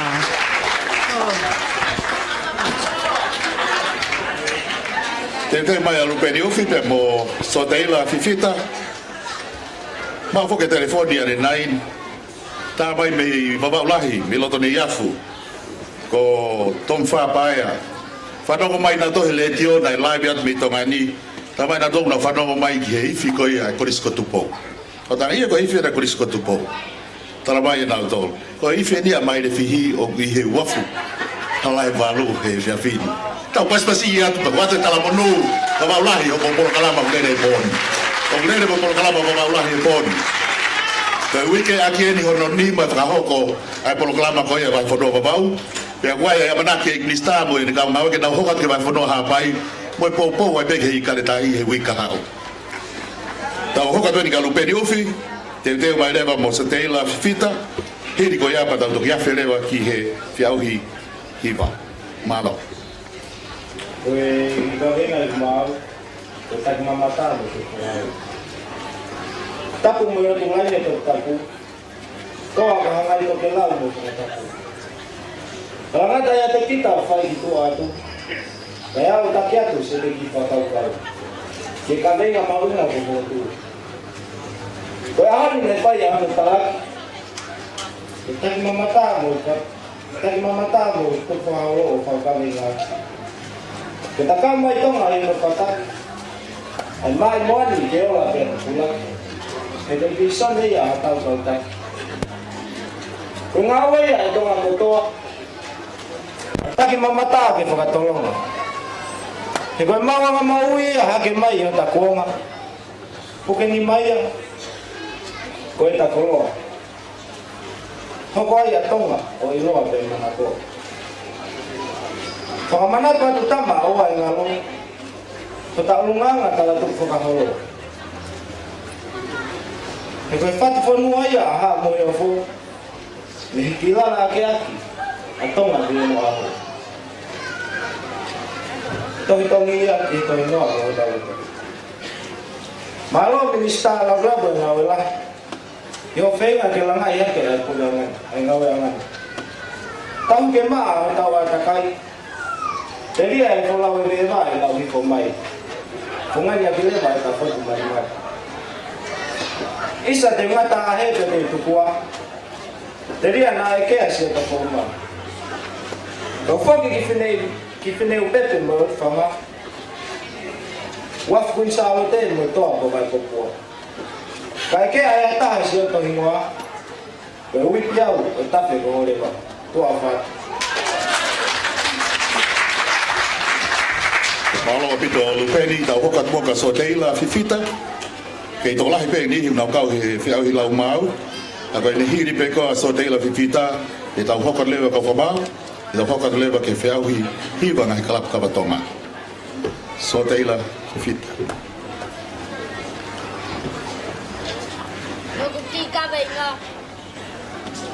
Koi kare tai.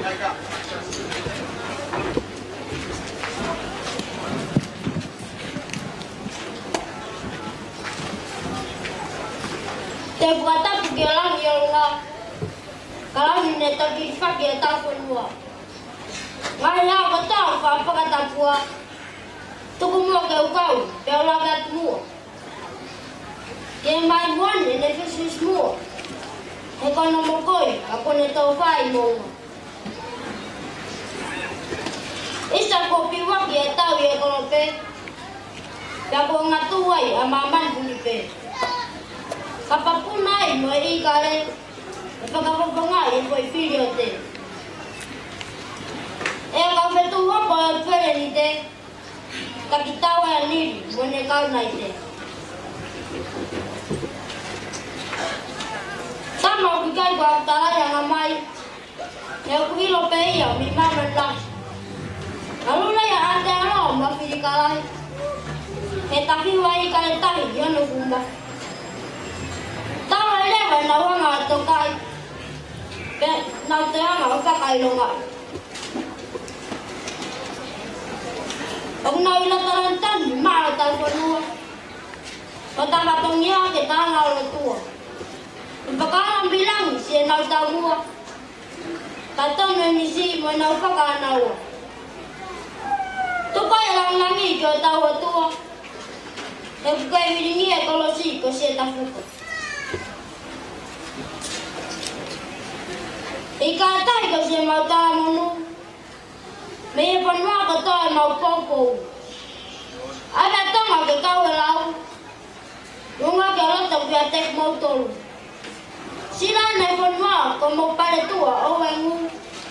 Ko sa ta siya tinatake taw. Dagtatawa ko karputya. Kaya tugtanga hablatanga. Ikatai ay timilwa. Komato vyaki motoro maofanga. Pai kapakau ke meita e matanga. Pakamana takia ipo amaman le wafitani ma. Leo brawa kamomea. Pasto si vai, so teila fifita. Mo mea mai pe te uma akapulu pe so teila bon ko su te uma akapulu. O pasto si vai ta. Te tau hoko atu ke kauwhamau, ka takpete tau hike pe mua ke whiau i hiwa ngai kalap kapatonga. Ai te tau kamata ke hiwa koe kau angelo, pe hoko mai kia e kalapu uwhangaanga. Rotongo iau ke iai pe e tau kaulau mau, kau mai kia i Elvis Nusi, Finau Sulunga, Moses Evalu, Sares Maile. Pe kuk nau toluk te ke tau lava mai ki he te pire ke le sita, Isleri Lele Noa, te Vita Malani, ko leba taulanga pe ki a Lisala Vailea te vita moala o lani halahingano mo Samuela Alatini pe foki a ofa pupua ka pa mo heni mo katak mai ke te pire ko ni ke fa pa mo heni ka fa ko mai ho mo ka ke te ko ia te tau hoka tuleva ke hiva ko ia ai kau angelo ke fe au sibi hiva. Ka venga ta taupe, ai koe ne ulawe ki ai koe tak mamata, i kare tahi, pe foki he ek pare mea mo no pureanga, pe ki ha whahinga ek ni sta pe mo ene potu ngāu. Koe ngahi ka venga i a wha whai kia e whiau ki e whiawhine, pe au kau mai ki whiau ki koe ni ai kalapu kumi hufanga, pe a hiri koe te tau tau hokat lewa ki he toenga e tau poloklama e whiawhine.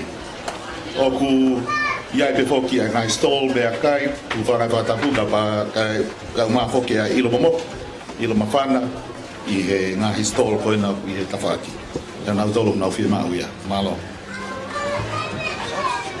Hoko at whaki i he taimini ki he whiauhi hiwa kalapu kawatonga ai a koe hiwa ine kau angelo nau whunga Stacey whahoko nau whapapa i he taimini nau whalani la nukulakula pepe ko nau tupe uri pe nau taawala ai au nau lotonga whanofo i he taimini ke hoko atu ki he whiauhi hiwa kalapu kawatonga. Moko pufoki a wafu wona i he whiawhini ke mea pufoki hene e ki minister pot ngawe tang mamata mo whalau ewa ki nau tolu nau tata ke boka mai whiawhini pe foki ki nau tolu ke he pe foki nau i heni pe a toko lahi au pito koe mātu a pe mo i whanau o ku nau i heni ke kau i he whiawhia mo i poupou mai polokalama i potu ngau e whiwhalau a tak mamata mo whalau ewa e tau ke waki atu ki he whenga tau e time i kaletahi a pongpone. Whātau tone nau mea lea, kai ka mata koe kau angelo i whunga Stacey i he taimini.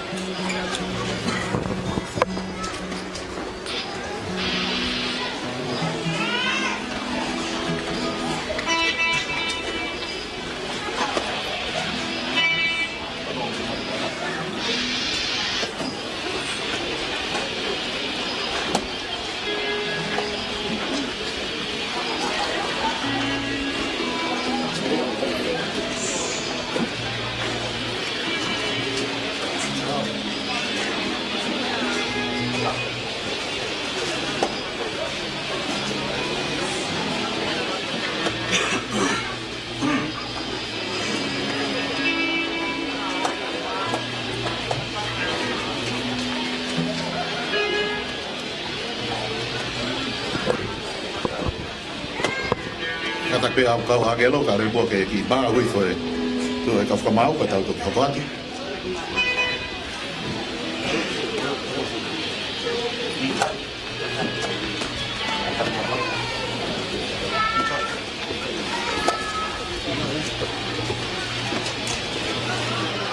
Koe kau hui mai ne kau angelo pe ko hiri ko ini wai mo kau lau ma wi to ko fa kau angelo hiri pe ko ni pa te nau hoko ata sabola latini Finau sulunga mo se valu pe mo sales maile. Ka mo e ka famau. Kai fa hoko ni hoko mai ka lau mau. Ka ta pe ka famau e fe furi ya ke polo kalama. O i na tolu na heni e taimi te tau hoko na tolu ka lava fa hoko polo kalama po ni. Hiri pe ko ia ka wangelo pe hoko mai ka hiva ko ia me he klapu kumi hu fanganga. Ai ko na o e mo tim Ke klub kawatonga na kau mai ki whiau si hiwa i pōni. Pea te tau hoko atu ki ngā hi whaiwa, pea pehe fo ke talo ngāwhi, whahoko e uraki o Tonga Royal Institute, ki mua pa tōku whahoko e whake ngai pāre, mo e mea e tātai ki e minister o ngāwe. Wain ko mau e kofo mau, tau hoko atu.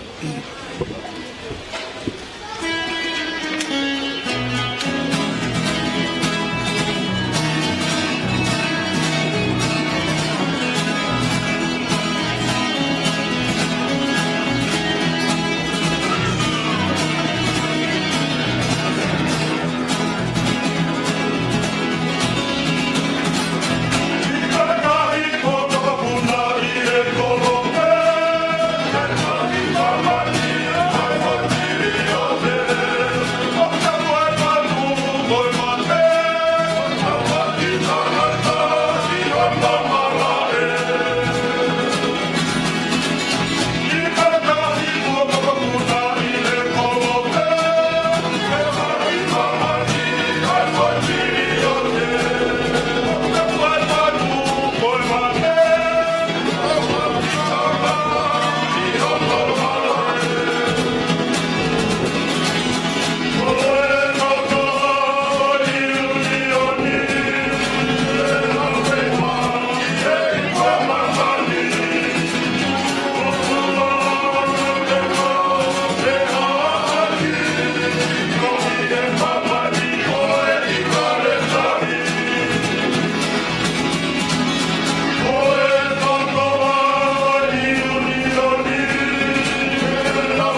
Lava ia ai hiva ai kau angelo, raki fu hiva ia. Tēnā hoko atu ki hiva hono. Ai fuki ai hiva e tolu, oku nao whiauhi ki ai.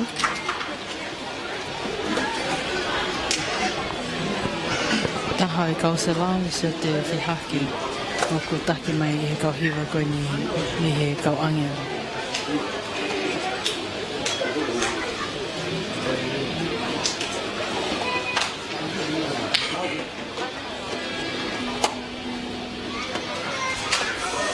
Whatatari ke mau ai kau whamau penau toki hapato.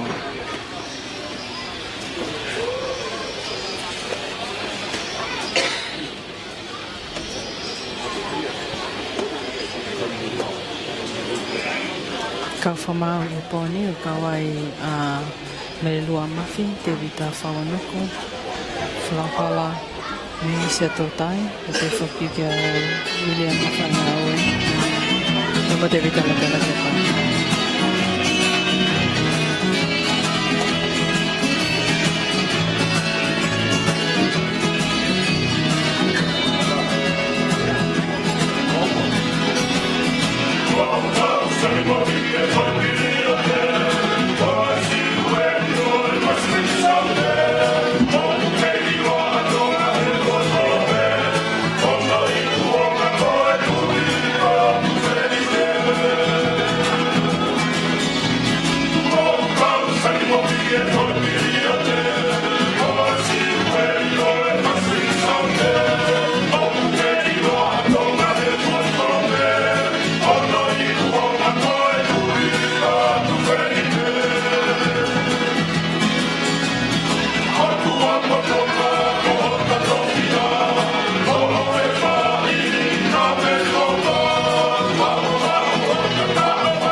Lava ia na whiahui honoa, koe ai whihiwa e taha, i he whiahiwa koe ngai kalapu ni ongo koe kalapu pe ua.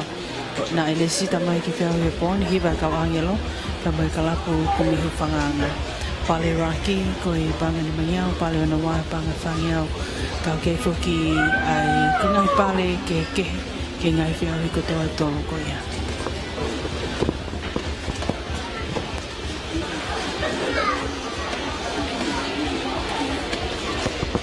Kei tō lahi pēr ka kai o kuna whatawhua i he wafu kawuna i he whiwhini ni o ngō kua mauloloa e pō kalama o he whiwhini ka ko whawhiwhia ka kai atu ki he Mau pe matanga e faha e popo pe mai fika fataha ke pokala mai fini al fataha pe ngai hiva fata moa ke he popo ke taki mamata ke fok monanga he ka venga ke pe foki pe aku fataha pe ya pe mai popo ke he te inga te mi ikaleta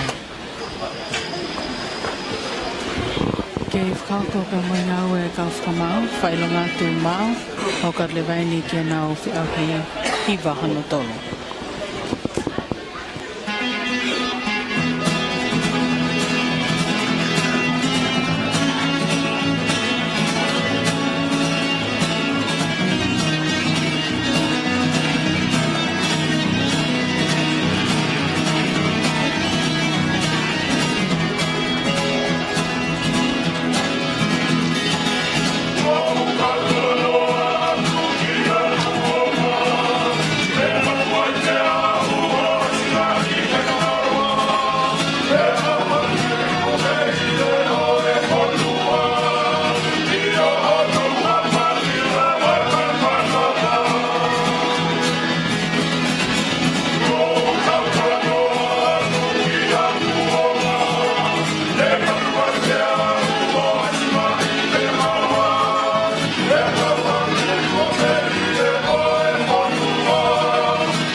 hiva hoka tueni ki he tōtaha o kone kau ke whiauhi lau mau me he kau anga. Ka mau kone lawai ai hiva koi ai kau angelo ka te nau hoko atu ki e nau whiauhi lau mau ke tau kamata peke ki mau e nau e kau whamau Buena Samuel Alatini, tau kamata me Samuel Alatini, hoko leva kia ia fina usulunga, fika tolu ma mo se valu, donc fika fa ma sales maile. Lui ka e mau pe fotutu e kau famau, i faka hoko ko ni. Pe ulu aki o Samuel Alatini, fika wa mai kia ia fina usulunga, fika tolu ma mo se valu, fika fa ma sales maile. Mau bega fa mau tau kopat. Hoi bukainga Samuel Alatini ki whiauhi lau mau.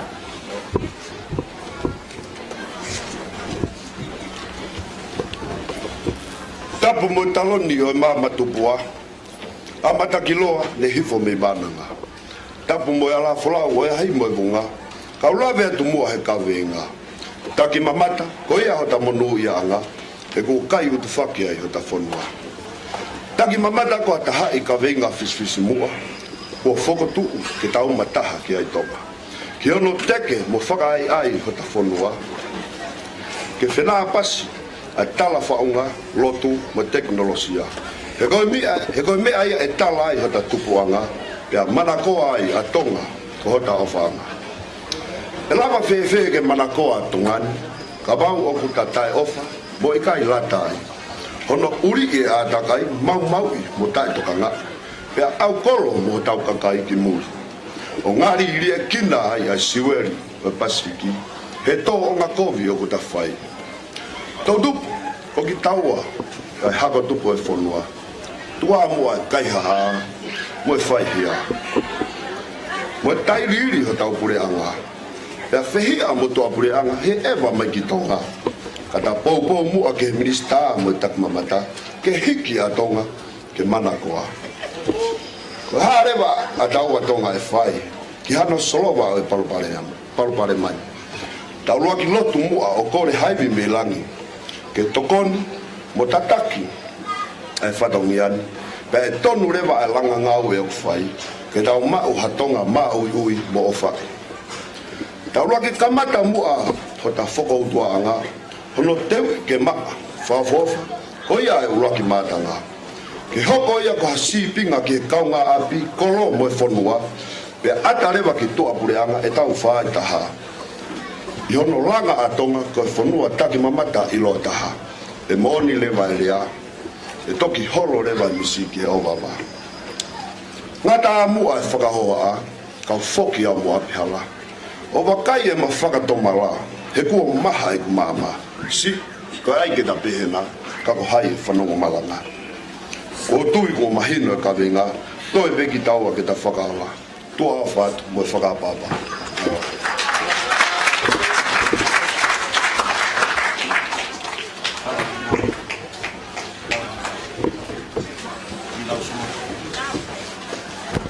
Finau sulungani pia mo e mau hoko, motor mi bea mai whakia ki a Samuel Alatini, pia mo ne mau, ko toa e toko whākoe tēnā hoko a te lau mau koe ni, me he kulupai pia kau Angela.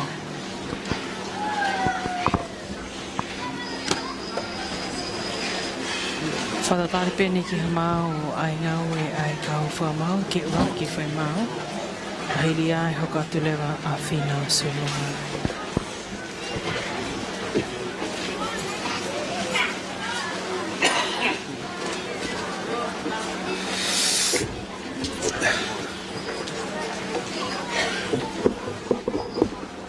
Tapu mo se in koula o mot ma no e kiru ki bua. Pa mo ha tau ke e fai varea. Ka lave lave atu ke ta ka venga io e taki mamata monoanga. Tulau ka taki ha mamata ke oto nga o fa mono ngai matanga. Pupua puhi mo tutu nga kava e blow hole mo tutu nga. Ko pore anga ya ta gonga me gonga ni ola gonga. Tonga ko siweri Pacific Saute hono kakai o kumata marimari maupe. Kono kakai te fine o foi suka molore, ataki mamata mo ni kaungau. Tamatonga tu ke ta fetaki nima, kono tau hi mohiki o tau ki fonua. Tafi mohiko mo ngai tau mua, ke lata mai kia ia fola o veo.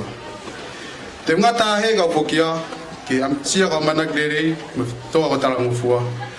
O tari fekau me veitu una, he ko mahino, ko maulala tahakita. Mau. Tō taha whika waia me he kaula mao, me he grupa kau angelo, me hoa teitori. Hauka tueni ki mao hono hoko, mo Sesebala. Ke whai ngā ua ka whamao, ke mao koia a Finau sulungani. Ke ne mao malia e nau ngawe, hoka tu lewa mo Sesebala.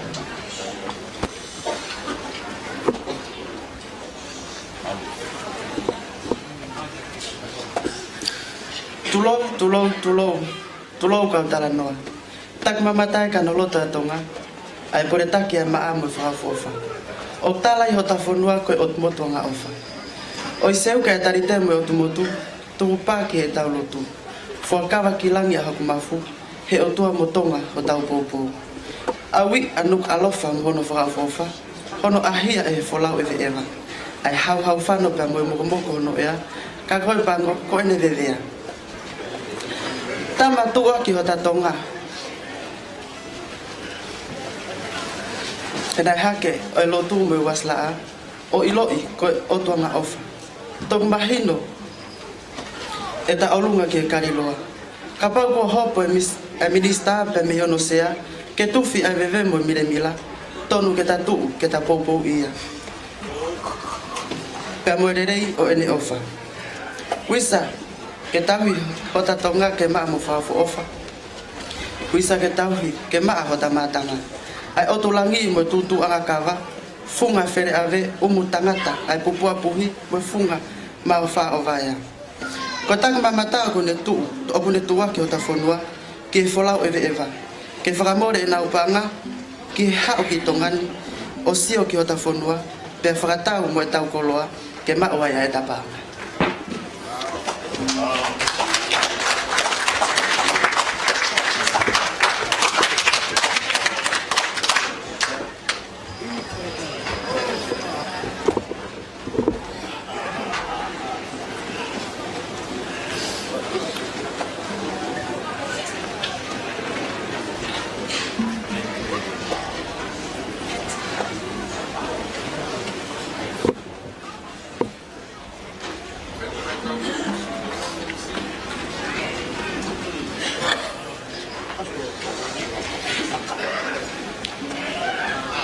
Ko tak mamata o ne tua ki atu atonga ke ka flau eva me tua pure anga o maka tu unga hota ulunga nga whakafonua pe tala tu whaholo o ne puke puke alang mo ngeia o ta ki fonua o iai e ta koloa tu fonua ke tau toka ngai hono whaunga ko e tau lea koloa whakatonga ngai kakala mea tokoni mo e tau tala taimi mo hono ātakai ko e uhinga ia o fonua i atonga ko hono kakai mo hono tala.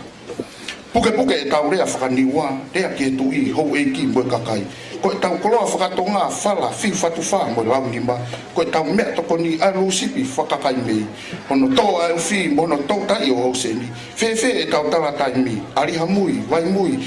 Whaka afu mo ui, ao, tanu manga mohono, mo haifua. Ko ngahi kakala, ai kahoa whakamata moana, kahoa whakaotusia, kahoa papai wha. Kahoa veve e heilala, kahoa ala mea. Whewhe whotunga ho ta whonua, o ku maa mo whakaofa. O ku hiko e tau veve ho tau whonua o ave ki tapuhia. Pe o kulaku pe ia he ngahi ve e hala uta. Hange e koe hala ki kolonga, e ni whonu he veve i kapa, moe ukambea, toki lere atu ai kau pōpula, o hiko ho ngā ota, o oua e tutu nā uri ia ea, oua e laku ki tahi moe whakamama. Tukua hano hiki e totongia e teksi ki e kaumuri. Totongi e nesio he tau anga peka i kolowai. Whakanini mo i he i nuku alofani, pea toki tuu he ulumango i tofoa ke sio ai, ki he tau anga peka o tala ko kolowai. Tafi ho tau api, pea tau mata marimari ki e kakai. Tokanga ki ho orea whapalangi, ke tonu pea uhinga i e he muri. Manatui ke iai hao ilo ki ho ta tala ho ta whonua, oku tokoni ki e whakatau ke i e wholau ewa. Ke ne ilo ke ngahi mātanga mono ngahi tala tukua. Whakamaakolo ena kua kamata, ke tau ala nima ke ta kawhataha, ke tau hiki atonga ke manakoa, i hono ulunganga maa i loto nung alofa mo e ngahi mātanga. Tukua e laku veve ki ngahi matatahi, he une uri i ho tau ātakai, pea toi palaku ki hono tuuaki, pea moe kakai o kunau ngawe aki, ke mau mea tokoni moe kau tahi. Koe kau palangi o kunau lata ki wawaulahi, koe whakaofa nau ngahi matatahi. Pea toi tari kakai lerei, ki he kau palangi mo nau ngahi whami. Wawaulahi, koe na ko teke ngahi matanga, a ke tahi mo utula aina. Toi teke mo ngahi hala uta, pea whakalahi mo mara e wakapuna. Koe tuwaki ia ai whotunga ho ta whonua ki tua pure anga mo whalau ewe. Tukua no lawi e tau minista taki mamata, e koe ne teke o mouhala ki ata, Pea tanu o whaka ke mea holo whai te riha. Ko e ngahi kolo ki uta, pea wawe ho tā kolosi ki longo mapu rei mātua mo malai wakapuna. O kou tatau atu he kau whokia, he koe so saa e motu a pōpura. Whakamore more nā ko te klau bea noa, ki ha mea hota whonua, he koe maulalo taha pē ki ta, tua o whātu mō mea. Salesi maile ko te taha. O toi pasasi mai Tauangelo. Tau hauka programa. Programa ko ni ko kau mai Tauangelo ti na. Hiwa ka mai no. Kamalo at ki kau hiwa me Tauangelo. Mo popo mai ke programa e fini. Ka ko tu me ai be kau fa mau ko u fa u to he poni. U fa fo ko to be. Pe ko tu wani he na ma ko le mai ke na kau ke fe au hiwa e poni. U fa lau mau. O ka ta ki ko programa ko ni. E hoko atu he whalai te wiki koto ape. Ke ai peho whainga maari ke kau mai ke whiau hilau mau koe ni. Te tau hoko atu heni ki he kau hiwa koia mei hawelu loto. Ai a koe kalapu kumihu whangaanga. Ke whahoko atu e nau whiau hi hiwa. Pako tua whainga maari koe ni ke kau whamau ke whahoko e nau whatongia. Ka kokorea ke kau hiwa koe ni kalapu whangaanga ke mou mea mai taimeni. Ke toi be foki mo tau kau lau mau e toko tolu na wihen. Hiri pe koe ni te whahoko atu. Ki mua pe tau toki au ke konga whaosi e tau poloklama. Ai a whakea ngahi pare ki ngahi poloklama o e whiawhini. Oi me kai ngā poloklama koe ni hoka te flight te kotoa. Taimi ta tau he ono e whiawhi. I he wafu koe ni koe wafu kobuna. Ka wheki mo toki mo mea mai koe ngahi papa kiu ngahi stall. Inu mo moka mo inu ma whana. Ke te uheni, ke mou mea mai peo tau whakai whiawhi, ke a pehe whoki, ki tau mātā ngai polokalama koe ni a pot ngāua. Hoi mai kai ngō paspasi i mai e kalapu kumihu whananga, nei hawelu lota. Mau i whunga Stacey, whaapa ai kauhiwa kalapu whanganga, take me whuki ai a Aspen Palaki, koe tale ki te potungau e whanua pia mo e Savea. Tō lahi ai kau hiwa koe ni. Nau te unga kula ko tā pēn te pene uri pia mo e tā wāla. Ofi i he toko wanoa hona o toko lahi. Te mini o whailonga tu me he kau whamau.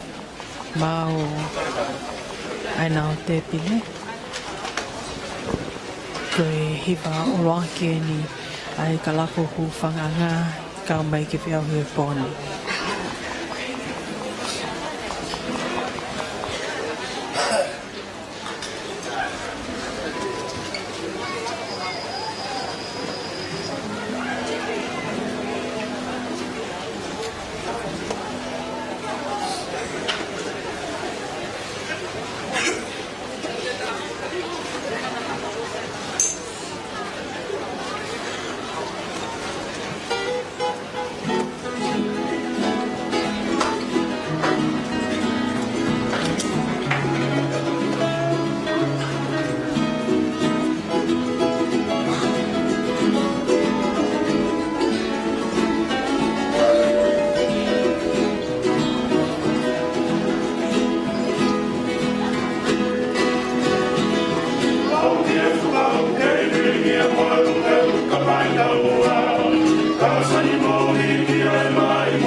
te oi pike kuatu ki hiwa honoa o ka hili e mai ngā ue ka o whamao.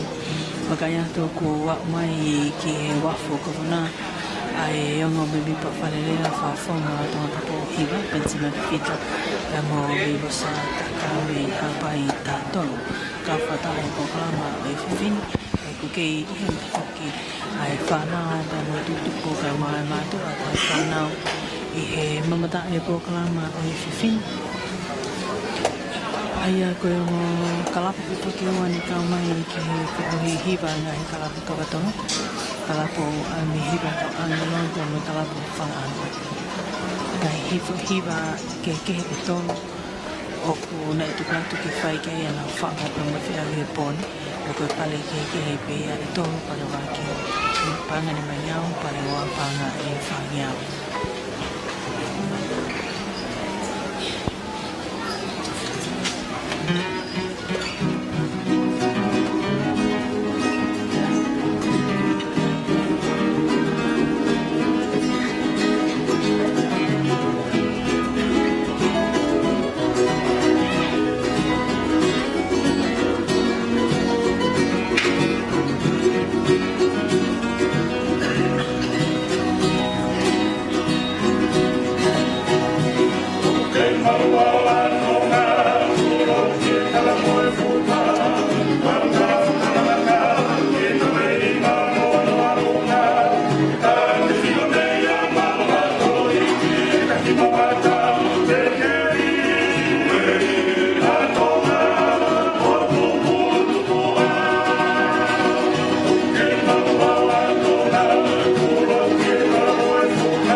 hiva honoa no whapapa hei te minu.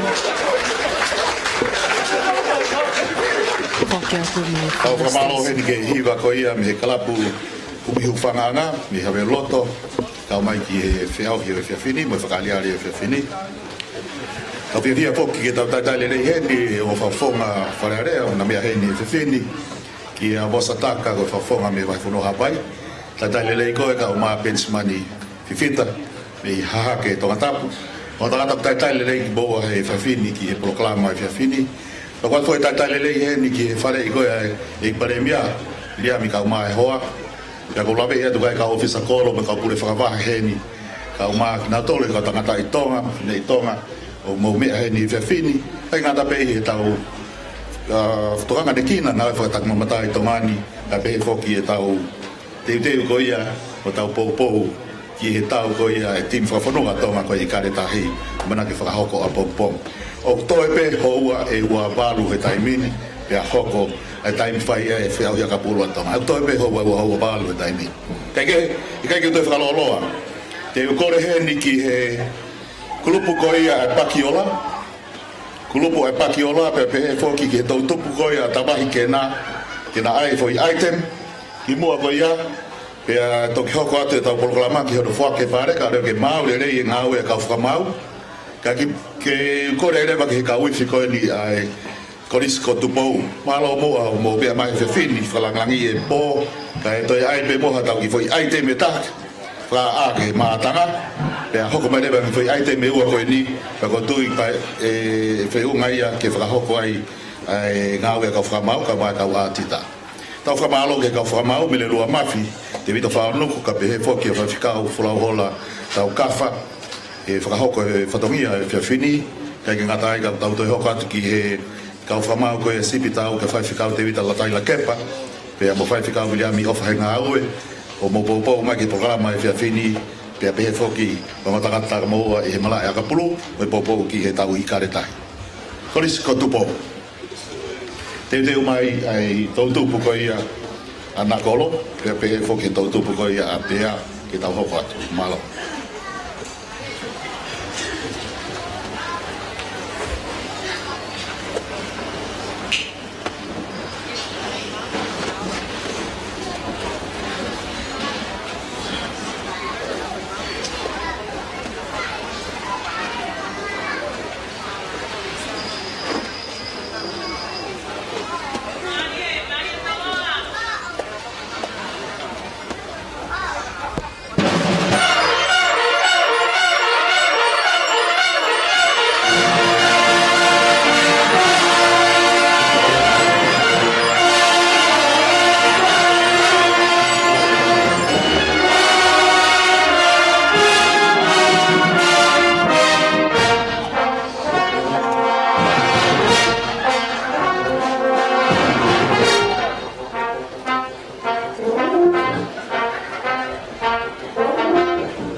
nga tau pas pasi mai mua. Tau i fikai kolis ka pupou. Ko po mai ke proklama ke fini. Tau hoka tu lewa ki group 5 ko ni Nakolo. Ko e Pakiaola. Ke nau whai nau ki item. Hoi wha mau o kei toe tau ki lau mau e tolu. Ai, o kata ki pe, o hiko e whakakoko ko e na taim penu nau lava mai ai, e whahua e pe nau polo kalama. Ko kore heni ke Elvis Nusi ke hoko mai taimini, pea te tau taini lewa ai ke Pakiola, Mina Kolo, pea mo e toba ua na lau mau ai ko li sala mai lea, pea mo holani halahinani. Elvis Nusi. Mo paspasi ma Elvis.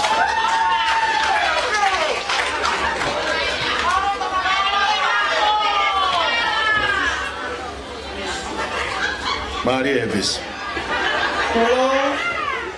Tulou. Lau e au ko hoku koloa, ke ulave e kawe inga. Tuku mua motu apuaka, ke whao ha atu hopangaina. Isa atonga mono pule anga, koe ha nai ha atapoa. Mo oni ko ota te mokalati, tokua koe ohi mai me Amerika lahi. Ko nau tau paua a honorerei, tulou hake whakalau mai me muani. Isa kai lava ke solova a hok fifili, ko eni nai o kutapu, koe pule anga ai kakai. Iwe, ko nau fai te unga aki e mawhai, nei ke tuu a hoku loto ke levei, Neu nonga he marini e whangu me whare lahi, o ta inasi he tufa na e whai.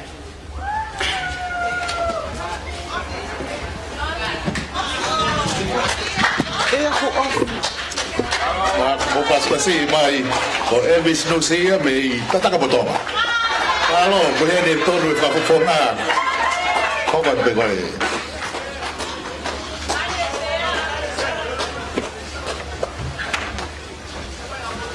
Kata koe ko tataka potonga koe, vai ko puna.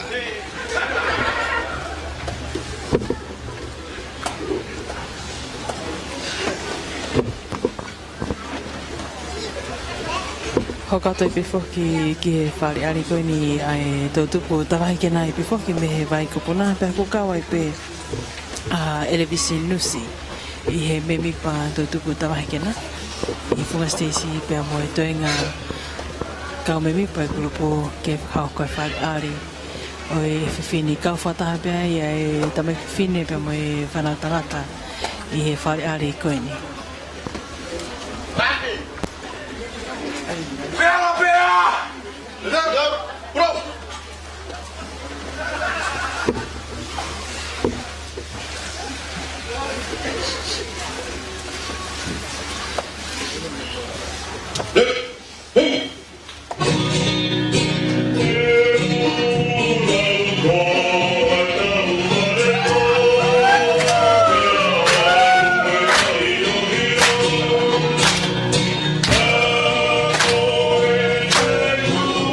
Oh,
oku ke foki ai hoko kwa ai ngahi whaare ari koe ni.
Siva pe mo e talo na fabauli la kalaka na te kosi e te ngi e se ke tahini ta olonga.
tautu ko tawakena.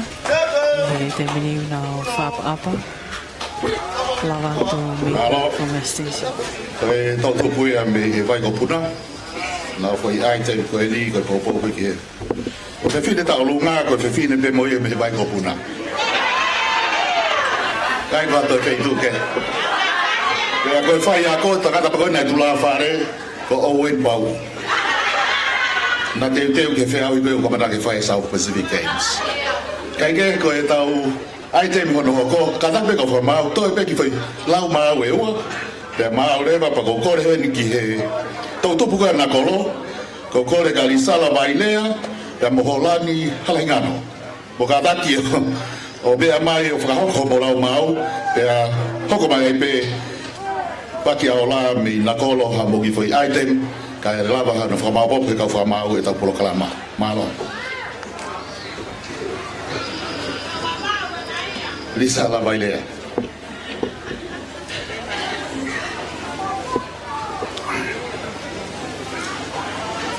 Koe kawenga ki foi mau, tak mamaka mo i kale tahi. Tulau. Kap ke fa se la falang o mea.